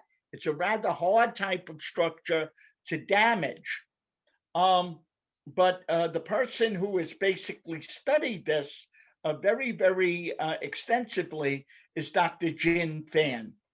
And again, for those of you who may not know his research in detail, he gave one of the original talks in the behavioral neuroscience series this year.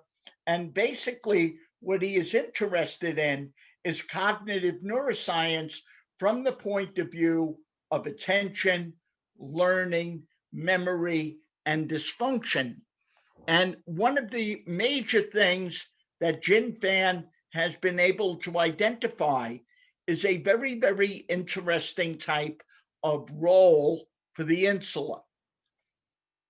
And working with a giant in the field, Michael Posner, Fan and Posner did a whole series of elegant studies correlating particular types of cortical areas with certain aspects about cognitive load and attention shifting and whatever. And very often what they would do is use a go, no go task in which either subjects or primates would basically, depending on the stimulus situation, press a button to get reinforcement or not. And of course, if you press the button the wrong time, there might be a delay and whatever. So what you get in this paradigm is very much reward and punishment. And what you can then study is how organisms make conservative determinations.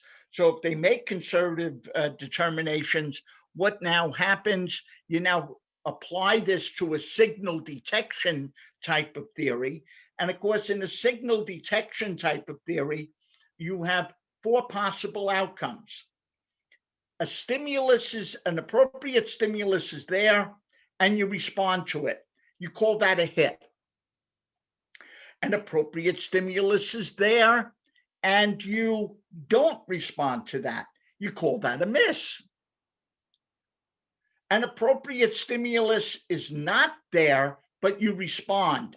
You call that a false alarm. And then an appropriate stimulus is not there, and you don't respond, and that's called a correct rejection. So you have a 2x2, hit, miss, false alarm, correct rejection, depending on whether you're making a response or not, and whether the stimulus is there or not.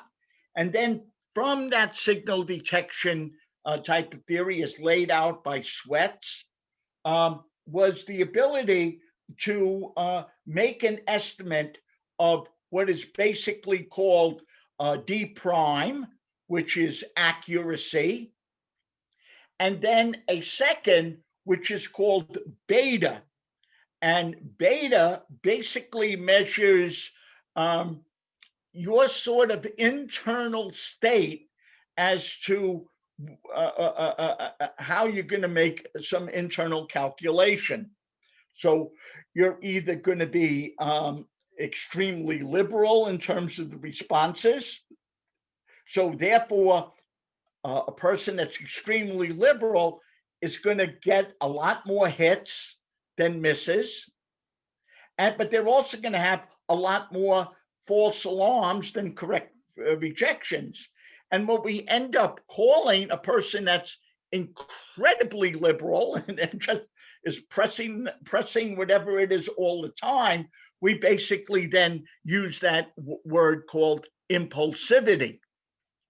And then on the other hand, you can have a sort of conservative judgment towards this, in which you're going to make a lot of correct rejections, but you're going to miss a lot of things because you're not entirely sure, and you're not going to go and bet and get docked for it.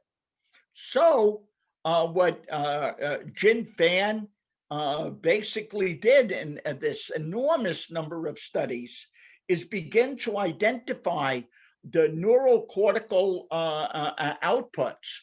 And one of the things that started to come into play here was that one of the areas that started to light up, especially when you started to talk about beta, not so much about D prime, the difference between it there versus the accuracy, but the tendency to do things, the insula started to come into play.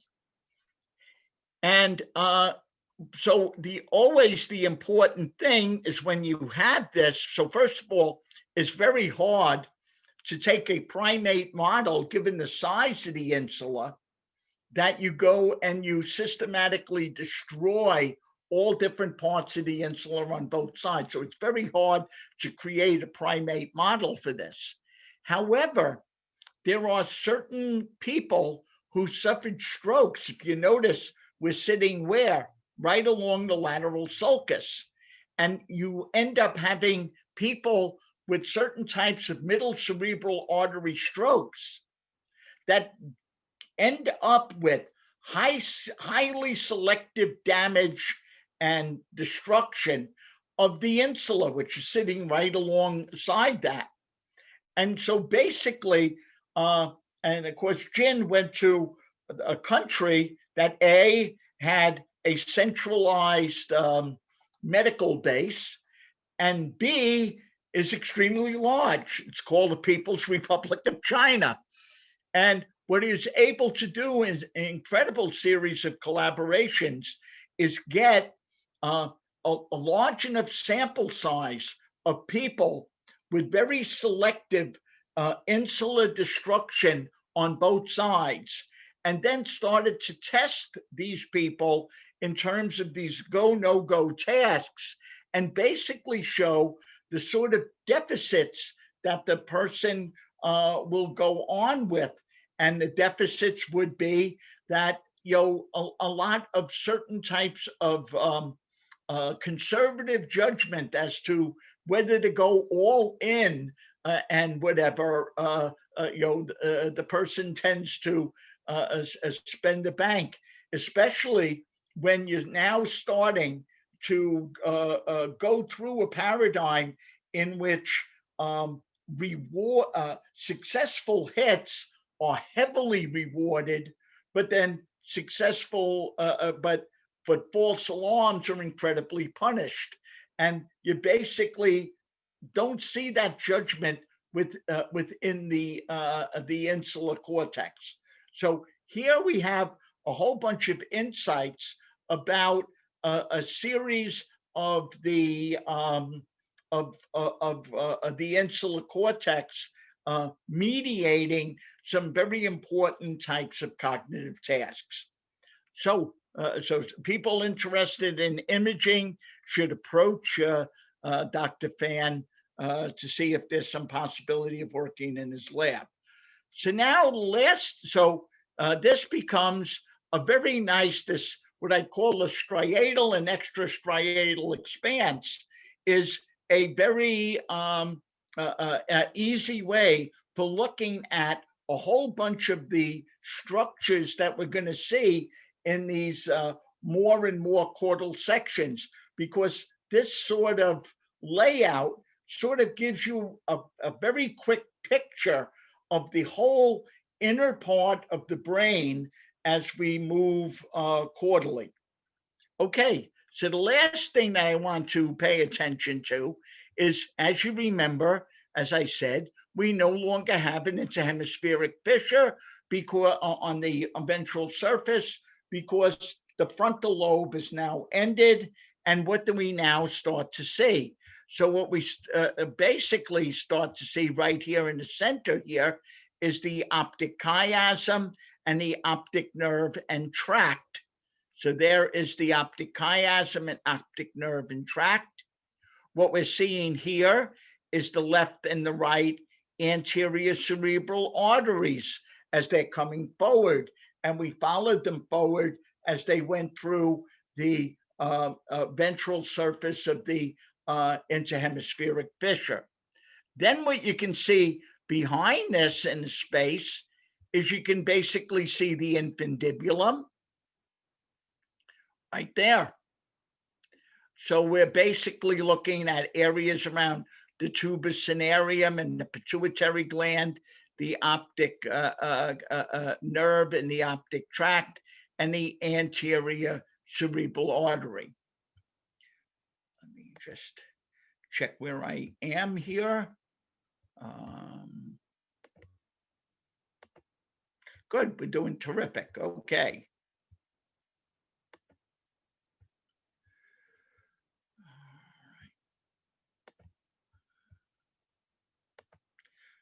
So does anybody have any questions at this point that as we move? Okay.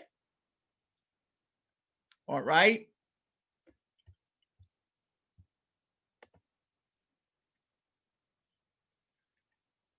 So now let's go move back a little bit further. And so there's going to be bad news is that there's a lot more structures, but the good news is they're largely the same.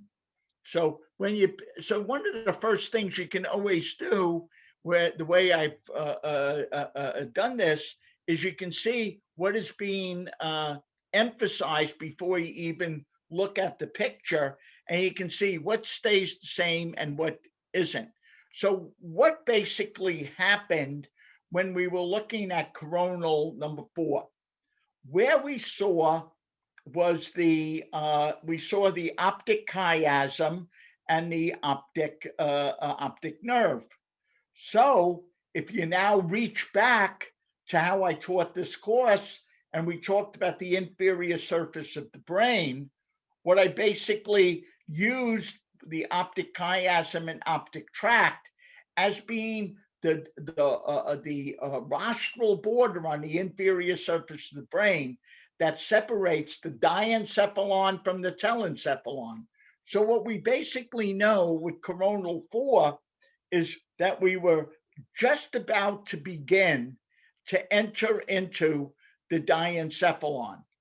So with coronal number 5 is we should now start to see particular things that are going to begin to identify especially the ventral diencephalon, the hypothalamus, etc.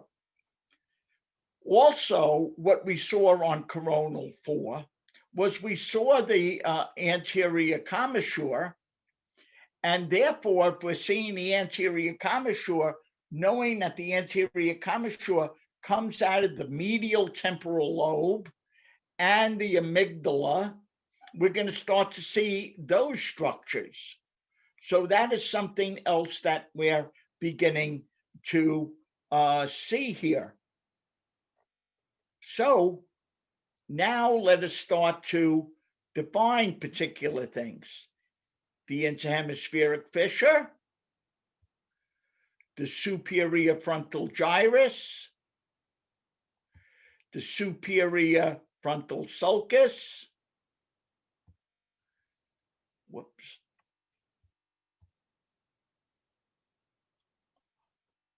the middle frontal gyrus, the inferior frontal gyrus, the lateral sulcus, the superior temporal gyrus, the middle temporal gyrus, the inferior temporal gyrus, and now the parahippocampal gyrus. So now we have all 4 cortical, all 4 temporal gyri identified: the superior, the middle, the inferior, and the parahippocampal. Now, when we are looking at the, we're now looking at the medial inferior surface of the brain. If we remembered in C4, what we saw was the optic chiasm and optic nerve. Now in C5, we're caudal to that. So what should be left? What basically happens with the optic nerve? We have information from both the nasal and the temporal portions of each eye, as represented of ganglionic fugal fibers.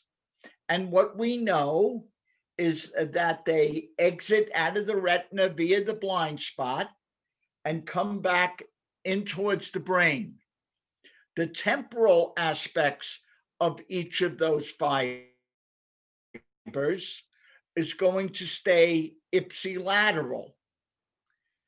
the nasal portion of the optic nerve is going to completely decussate at the optic chiasm. So now the fibers that are the temporal fibers that are staying ipsilateral and the contralaterally crossed chiasm fibers that are nasal now form the optic tract on both sides. So now, what's the difference between an optic nerve and an optic tract?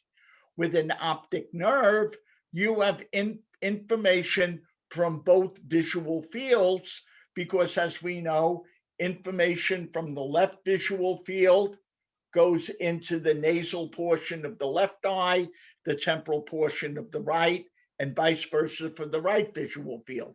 So that both visual fields are represented in each optic nerve. However, because of the partial decussation, you're now basically in the optic tract. The optic tract is only going to have information from the contralateral visual field, but it will have information from both eyes, which now gives onto this the whole thing of binocular cues.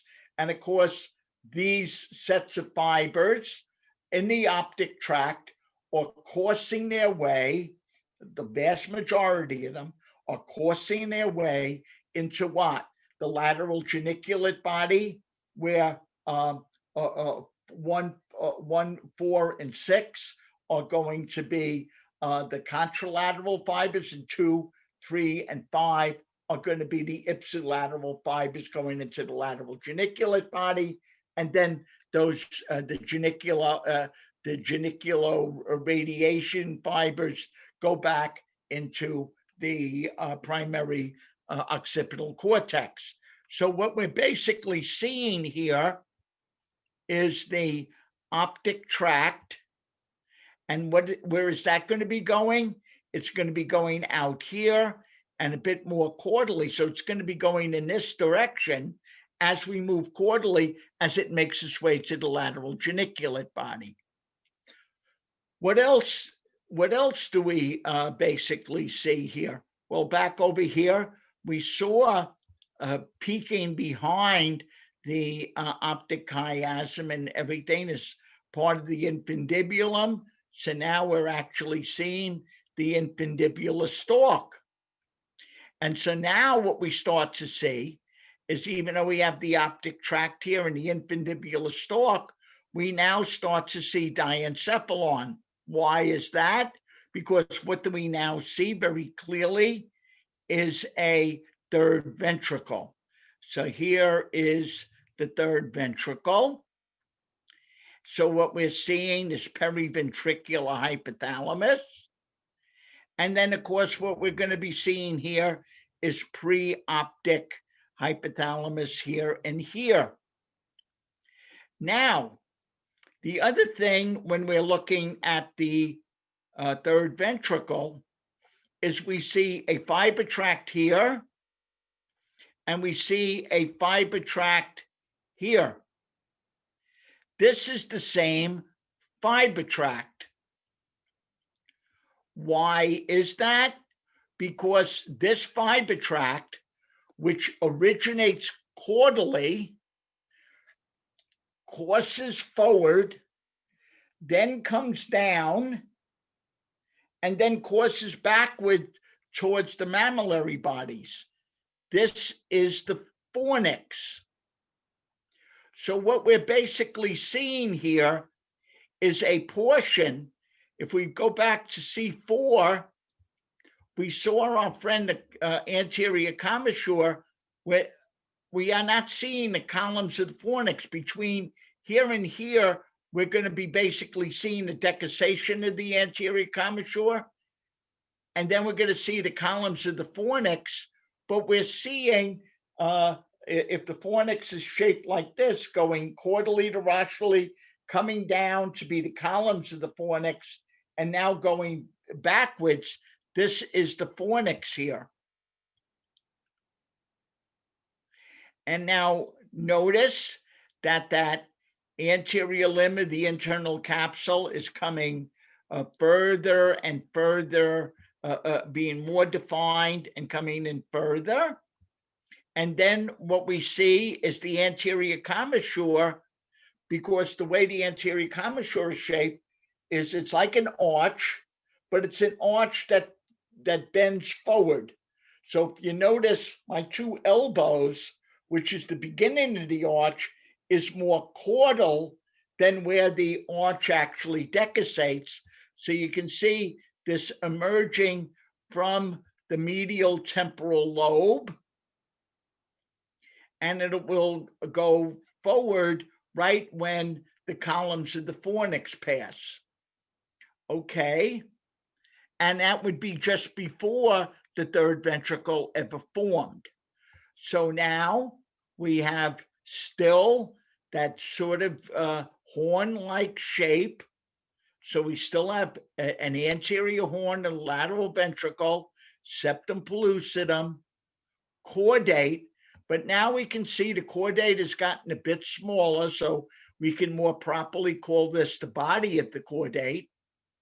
The internal capsule, then the internal capsule separates the chordate from the lenticular nuclei, which is the putamen, the zona externa, and the zona interna of the median of the globus pallidus. The putamen, the zona externa, and the zona interna of the globus pallidus. And here you can see the anterior commissure. Then what do we see lateral to the putamen? Again, is the external capsule. Then we have the claustrum. Then we have the extreme capsule. And now what you can see very clearly all along here is this is the insula. Well, so again, chordate, internal capsule, putamen, zona externa, zona interna of globus pallidus, external capsule, claustrum, extreme capsule, insula, lateral sulcus. Okay, so that is C5. Now we go to C6. And so now, again, we can see with C6 that still nothing, some things are changing, but most things are staying the same. So what we have is the Inter-Hemispheric Fissure, superior, middle, and inferior frontal gyri, superior, middle, and inferior frontal gyri, lateral sulcus, come on. Then we have the superior, middle, inferior, and parahippocampal gyri, superior temporal gyrus, middle temporal gyrus, inferior temporal gyrus, parahippocampal gyrus. And what do we even see here? We see that sort of landmark, the uncus. And within here, we have the amygdaloid nuclei buried within the temporal lobe. And then we have, again, still a corona radiata. We have the corpus callosum. And now we're getting much more of a shape of a body of a lateral ventricle. Notice that it doesn't have that sharp horn-like shape as much anymore. Then we have the chordate, the body of the chordate. Now look what's happening here. Look at the internal capsule. It's reaching further and further down. Then we see the chordate and chordate, putamen. Now we see very sharply the zona externa of the globus pallidus, the zona interna of the globus pallidus, separated very much by those fiber tracts. We then see the anterior commissure, and we see the optic tract. We then see the third ventricle. And what we are also seeing here is the descending limb of the fornix. And we see the more rostral running dorsal limb of the fornix. Now, what else do we basically see here? Notice that we have the lateral ventricles and we have the third ventricle. Well, if you look at the lateral ventricle here, right here on the ventral surface, here and here, and if we see the dorsal surface of the third ventricle, it's very dark. Well, is that chordate? No, that's chordate and that's chordate. What is this? Well, what did you learn about the ventricular system? What you learned about the ventricular system is that the cerebrospinal fluid is being produced by epithelial cells of the choroid plexus. And the choroid plexus can be found on the floor of the lateral ventricles and the roof of the third ventricle. And a place where the two lateral ventricles exit out of the lateral ventricles and go into the third ventricle is an opening called the foramen of Monro. Not asking you to see an opening there, but what you basically see is the existence of choroid plexus right here that forms the floor of the lateral ventricles and the roof of the third ventricle. So that is now this structure. So now let us now move into more caudally. So what we basically saw, and if you looked at it back in the lateral surface, and we looked at a diencephalon on the lateral surface, you sort of that whale-shaped structure called the thalamus, and then you saw the hypothalamus come out of it this way and moving a bit more rostrally. So that if you drew a dotted line from the optic chiasm and went straight up, you see that you're rostral to where the thalamus begins. But now what we're basically starting to see is some of the thalamic nuclei in coronal 7. So here again is the Inter-Hemispheric Fissure, the superior, middle, and inferior frontal gyri, superior, middle, and inferior frontal gyri. You have the lateral sulcus.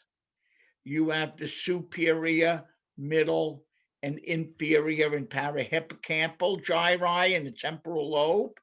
Superior temporal gyrus, middle temporal gyrus, inferior temporal gyrus, and parahippocampal gyrus. So now let's start to look at what's happening in the parahippocampal gyrus. Well, what we are basically seeing at number 24, we still see some of the amygdaloid nuclei, or where the amygdaloid nuclei would basically sit. And remember how large the the amygdaloid nuclei, where they were divided up into 6 different subnuclei. And we looked at the corticomedial, which was much more rostral. And then we looked at the basolateral and central nuclei. So they're there, but then also within the temporal lobe, and beginning to be shown right here is the beginning of that bizarre looking structure called the hippocampus. And remember, the hippocampus has different fields to it, a CA1, CA2, CA3 fields, CA1, CA2, CA3 fields, but we're still in the anterior portions of the hippocampus, so we don't see the dentate nuclei yet. So you have the amygdala, the hippocampus, and the parahippocampal gyri, which of course also includes the entorhinal or medial temporal lobe.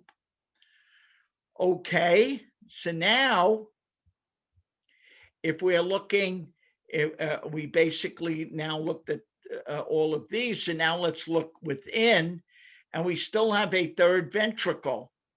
But what we don't have, what we now have is the lateral ventricles. The body of the lateral ventricle is sort of separated from the third ventricle, because back over here was really where the foramen of Monroe happened.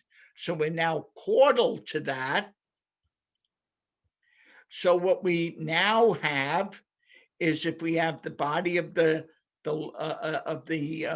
lateral ventricle, and if we basically did a midline slice right through here, and we looked at this medially, we would see the cortex, and then we'd see the cingulate gyrus, and then we would see the corpus callosum, and then we would see the ventricles, the septum pellucidum, and then we would see the fornix. Now notice the fornix is now sitting really down here on the base of the lateral ventricles, and of course the fornix is going to be originating much more caudally from here, from hippocampal cells in the fimbria, and then forming the fornix and coming up here. Then the fornix keeps running rostrally, courses down through the columns of the fornix, and then goes, and now goes caudally. So here you can see the ventral portion of the fornix, as it eventually will be making the mammillary bodies. Right here, we're really at the level of the ventromedial nuclei of the hypothalamus.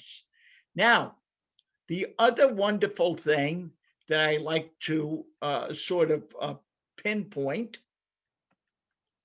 is right here. I use this as shipping lanes.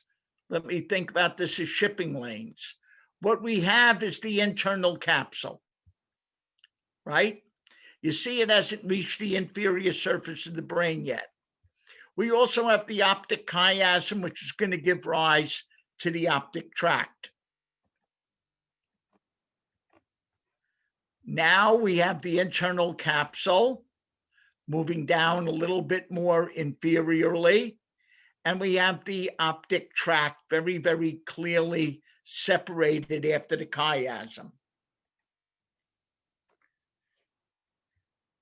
Now we have the internal capsule, and the optic tract is even more moving more laterally. Now, when we go here, look at what's happening to the internal capsule. It is starting to reach the very bottom of the brain. And what do we expect that internal capsule to do? It's going to make what is called the crus cerebri, where it is now going to turn, instead of going inferiorly, it is now going to go caudally, right? And look what's now happening. Look at it, what our friend the optic tract is doing. What the optic tract is doing is it's moving more and more laterally. So it's literally one ship, the internal capsule, or one shipping lane going this way. And then we have the optic tract going this way, literally ships crossing in the night. So what else do we have here? What we, again, as I pointed out, we have the hippocampus and amygdala. And then, of course, what we have is the basal ganglia system that I've been emphasizing, where you have the chordate, the putamen, the zona externa, and the zona interna of the globus pallidus. And then you have the external capsule. You then have the claustrum. And you then have the extreme capsule. And then what you have is the insula. And then, of course, the lateral sulcus. But what has now emerged? What has now emerged above the hypothalamus is the thalamus. And what we have here are a couple of thalamic nuclei. We have, I want to point out number 8, and then I want to point out number 20. So number 8 is the dorsomedial nucleus of the hypothalamus. And then number 20 is the beginning of the lateral nuclei of the hypothalamus. So this may be VA or VL thalamus. You can't tell from here, but that'd be lateral, and the dorsomedial, of course, is right along the midline. So now we're going to start to see this much, much more clearly in the next section. Again, let me look at my good. I'm still in good shape. Professor, can I ask a question? Sure you can. How far apart are all of these sections from each other? Oh, they vary. Well, just go and measure a brain and then start to divide the thing up. I'm sorry, I don't have that information. I'm saying at least 500, in some cases, you could be half a centimeter. Okay, just basically, we're roughly about here. We started here, okay, and we're going back to here. So I never measured that. That's a very interesting point. But these things are fairly close together, but we don't go all the way back to the occipital lobe because we're going to go back to about this far, simply because that's where the brainstem is going to fall back. We're not going to be studying tons and tons of caudal parietal lobe and occipital lobe. All the way up here, if you've noticed, we have stayed pretty much in the frontal lobe, okay? Because it's at the frontal lobe where all of a sudden we see the diencephalon sort of coming in over it and then going on. So again, I'm not sure what the separation is. Okay.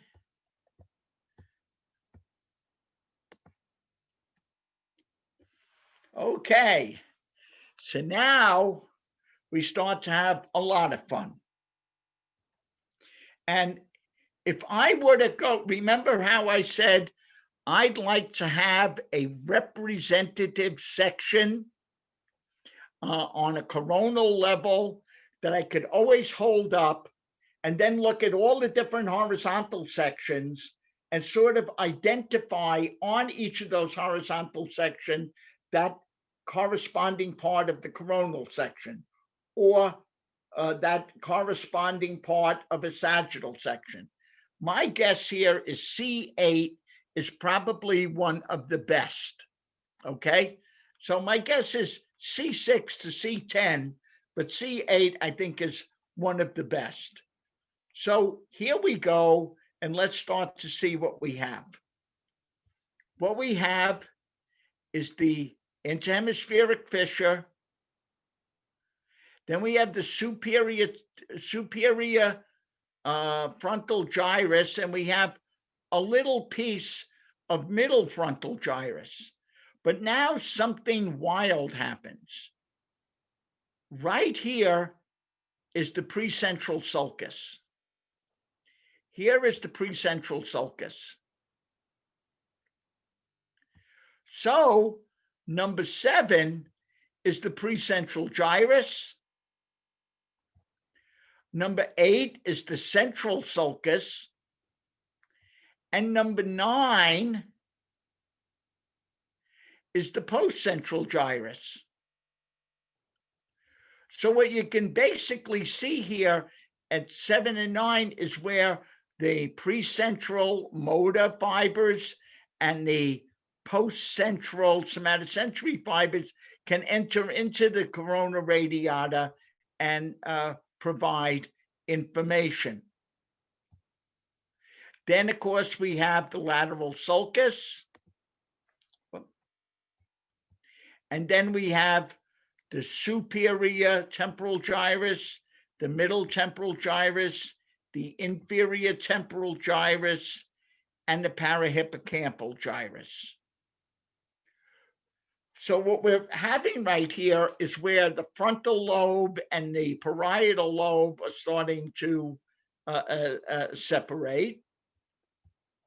And again, here we have the interhemispheric fissure.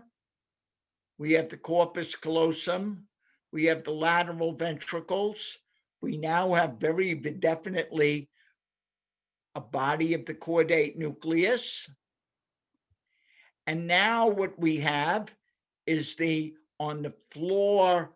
So again, if we were looking at this medially, we see cortex, we see the singular gyrus, we see the corpus callosum, we see the lateral ventricles, and we see the fornix. Okay. So now, let's now look at this sort of heart-shaped structure right in here. So here's the fornix. And then right here, we have a very distinctive and increasingly encapsulated nucleus, which is the AV nucleus of thalamus. This is the AV nucleus of thalamus.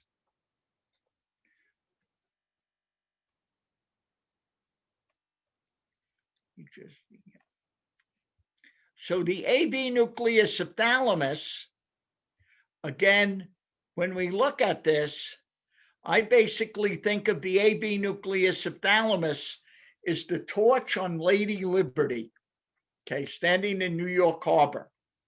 So Lady Liberty holds her torch aloft, and the torch is in her hand that encapsulates the torch. So we have the AV nucleus surrounded by that. So now, what is the arm of Lady Liberty? It is the major fiber tract that is coursing into the AV nucleus of thalamus, which is what? The mammillothalamic tract. So here is the mammillothalamic tract. Coming from where? The mammillary bodies in the caudal part of the diencephalon. So now let's think about this from the point of view from our limbic system lecture. All the way beginning from the limbic system, before that, Papes circuit. Papes sort of like to start the limbic system in probably one of the areas of the limbic system that we know the least about. Those two very identifiable caudal hypothalamic structures egg-like structures called the mammillary bodies. And the mammillary bodies give rise to the mammillothalamic tract, and they project to the AV nucleus of thalamus.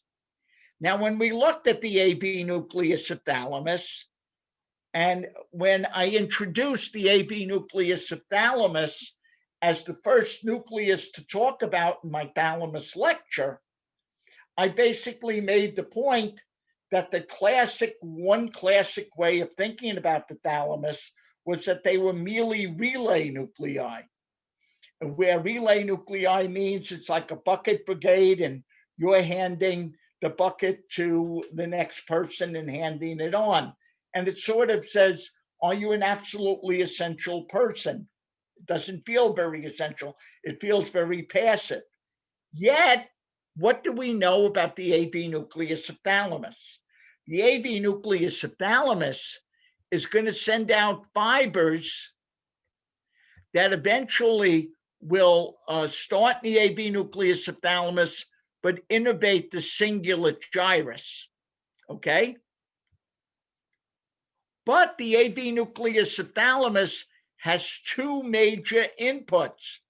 One is coming from the mammillothalamic tract. The second is coming right here. You can see how neighboring it is, the fornix. Well, wait a second. That's a little strange, because what basically happened is that the mammillothalamic tract goes to the AV nucleus of thalamus. The AV nucleus of thalamus goes to the cingulate gyrus. The cingulate gyrus then eventually goes to the entorhinal cortex. And then the entorhinal cortex goes into the hippocampus. And the hippocampus then sends the fornix all the way back down to the mammillary bodies. And you can see it right here. Here are the two mammillary bodies. Here is the fornix coming and finally synapsing on it. Yet, what are we getting? The AV nucleus of thalamus is getting input from mammillothalamic tract, but it's also getting information from the fornix. So it is a circuit that basically modulates itself. But what you can see very clearly, and we'll see this, let's see when we go, let's just show you. Look at C9. See, there is our friend, the AV nucleus thalamus. Let's go to C10. You see it more in C9. C9, you see the encapsulation of the AV nucleus of thalamus.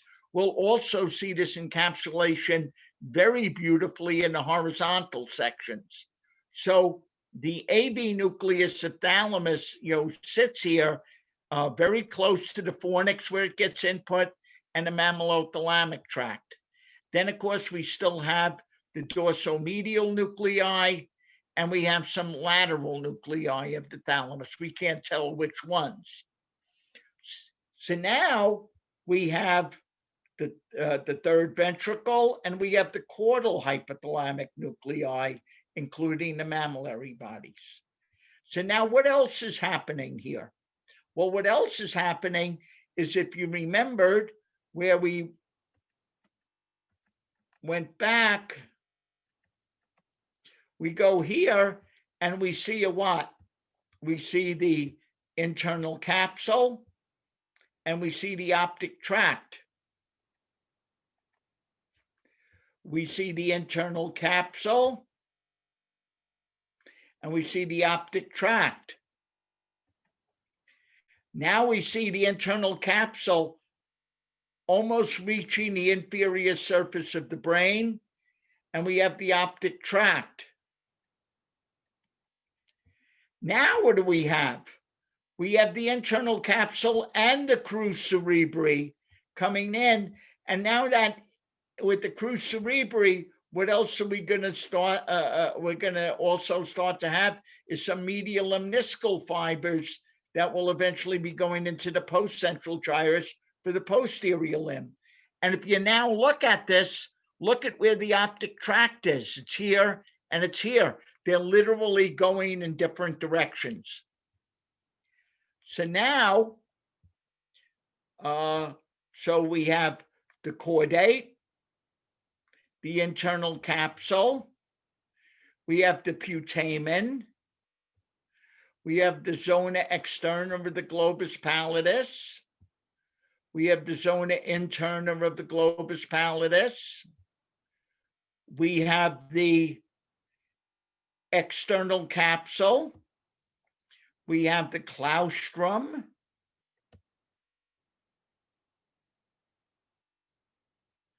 we have the extreme capsule, and then we have the insula. And again, we have the forked area of the lateral sulcus that defines this.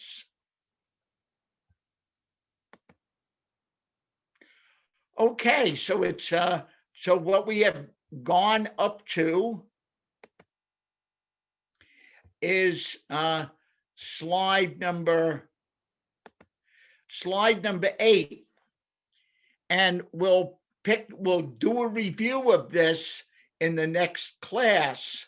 But what I want you to do again, as you go through these sections, is basically ask in each section, A, what's there, what is still the same, what has disappeared from the previous section, and then what is and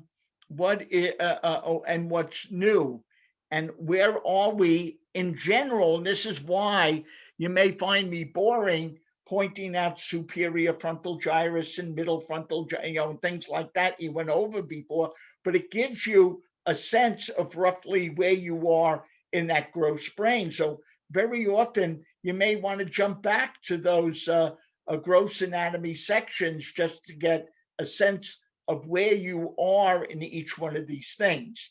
Now, what's going to happen, and the reason I'm stopping at C8 is I don't want to really horribly confuse you, because when we get to C9 and C10, I think I stopped at C10. I used to go up to C12, because what are we doing here? We're looking at a coronal section, and a coronal section is defined as being your parallel to rostral caudal, and you're perpendicular to medial lateral and perpendicular to superior inferior.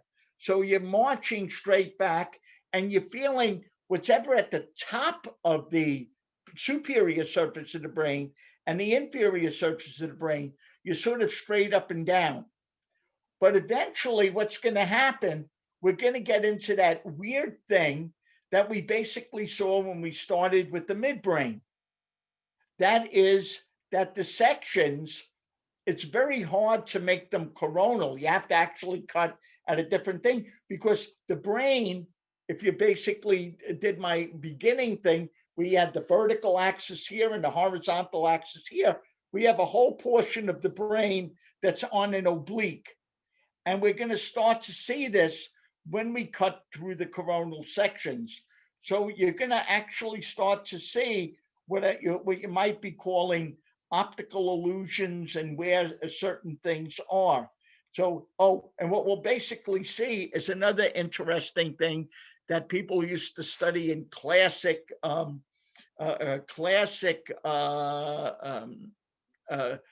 clinical psychology, where they talked about extroverts and introverts, and they basically talk about people being able to see things like embedded figures. And we're basically going to start to see embedded figures of the midbrain in a coronal section. And we'll start to see that not next week, but 2 weeks from now. So I guess this is going to be a very strange Thanksgiving for a lot of us.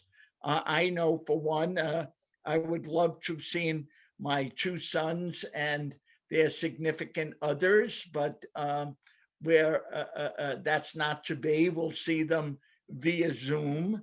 So all I know is that way back in July, I ordered something between an 18 and 23 pound turkey that I'm still determined to cook with all of the trimmings.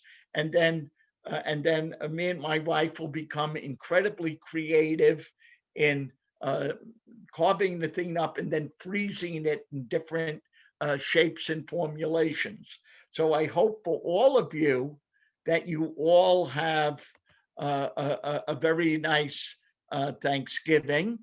And 2 weeks from now, we'll get back together, finish up these coronal sections. And between now and then, I will send you the horizontal and the horizontal sections and the sagittal sections. What I will also do when I send it to you is I will literally go through the medulla, pons, and midbrain sections and pick out in the PowerPoints of those lectures what slides you should be studying for part 1 for those first 40 questions. What we're covering today that is summarizing all of this other stuff that we have is the next 40 questions. And then finally, the last 20 questions will come from the horizontal and the sagittal. Okay? Anybody have any final question? Well, it's exactly noon. Have a happy Thanksgiving. Happy Thanksgiving. Happy Thanksgiving. Okay, bye-bye. Thanksgiving. Bye.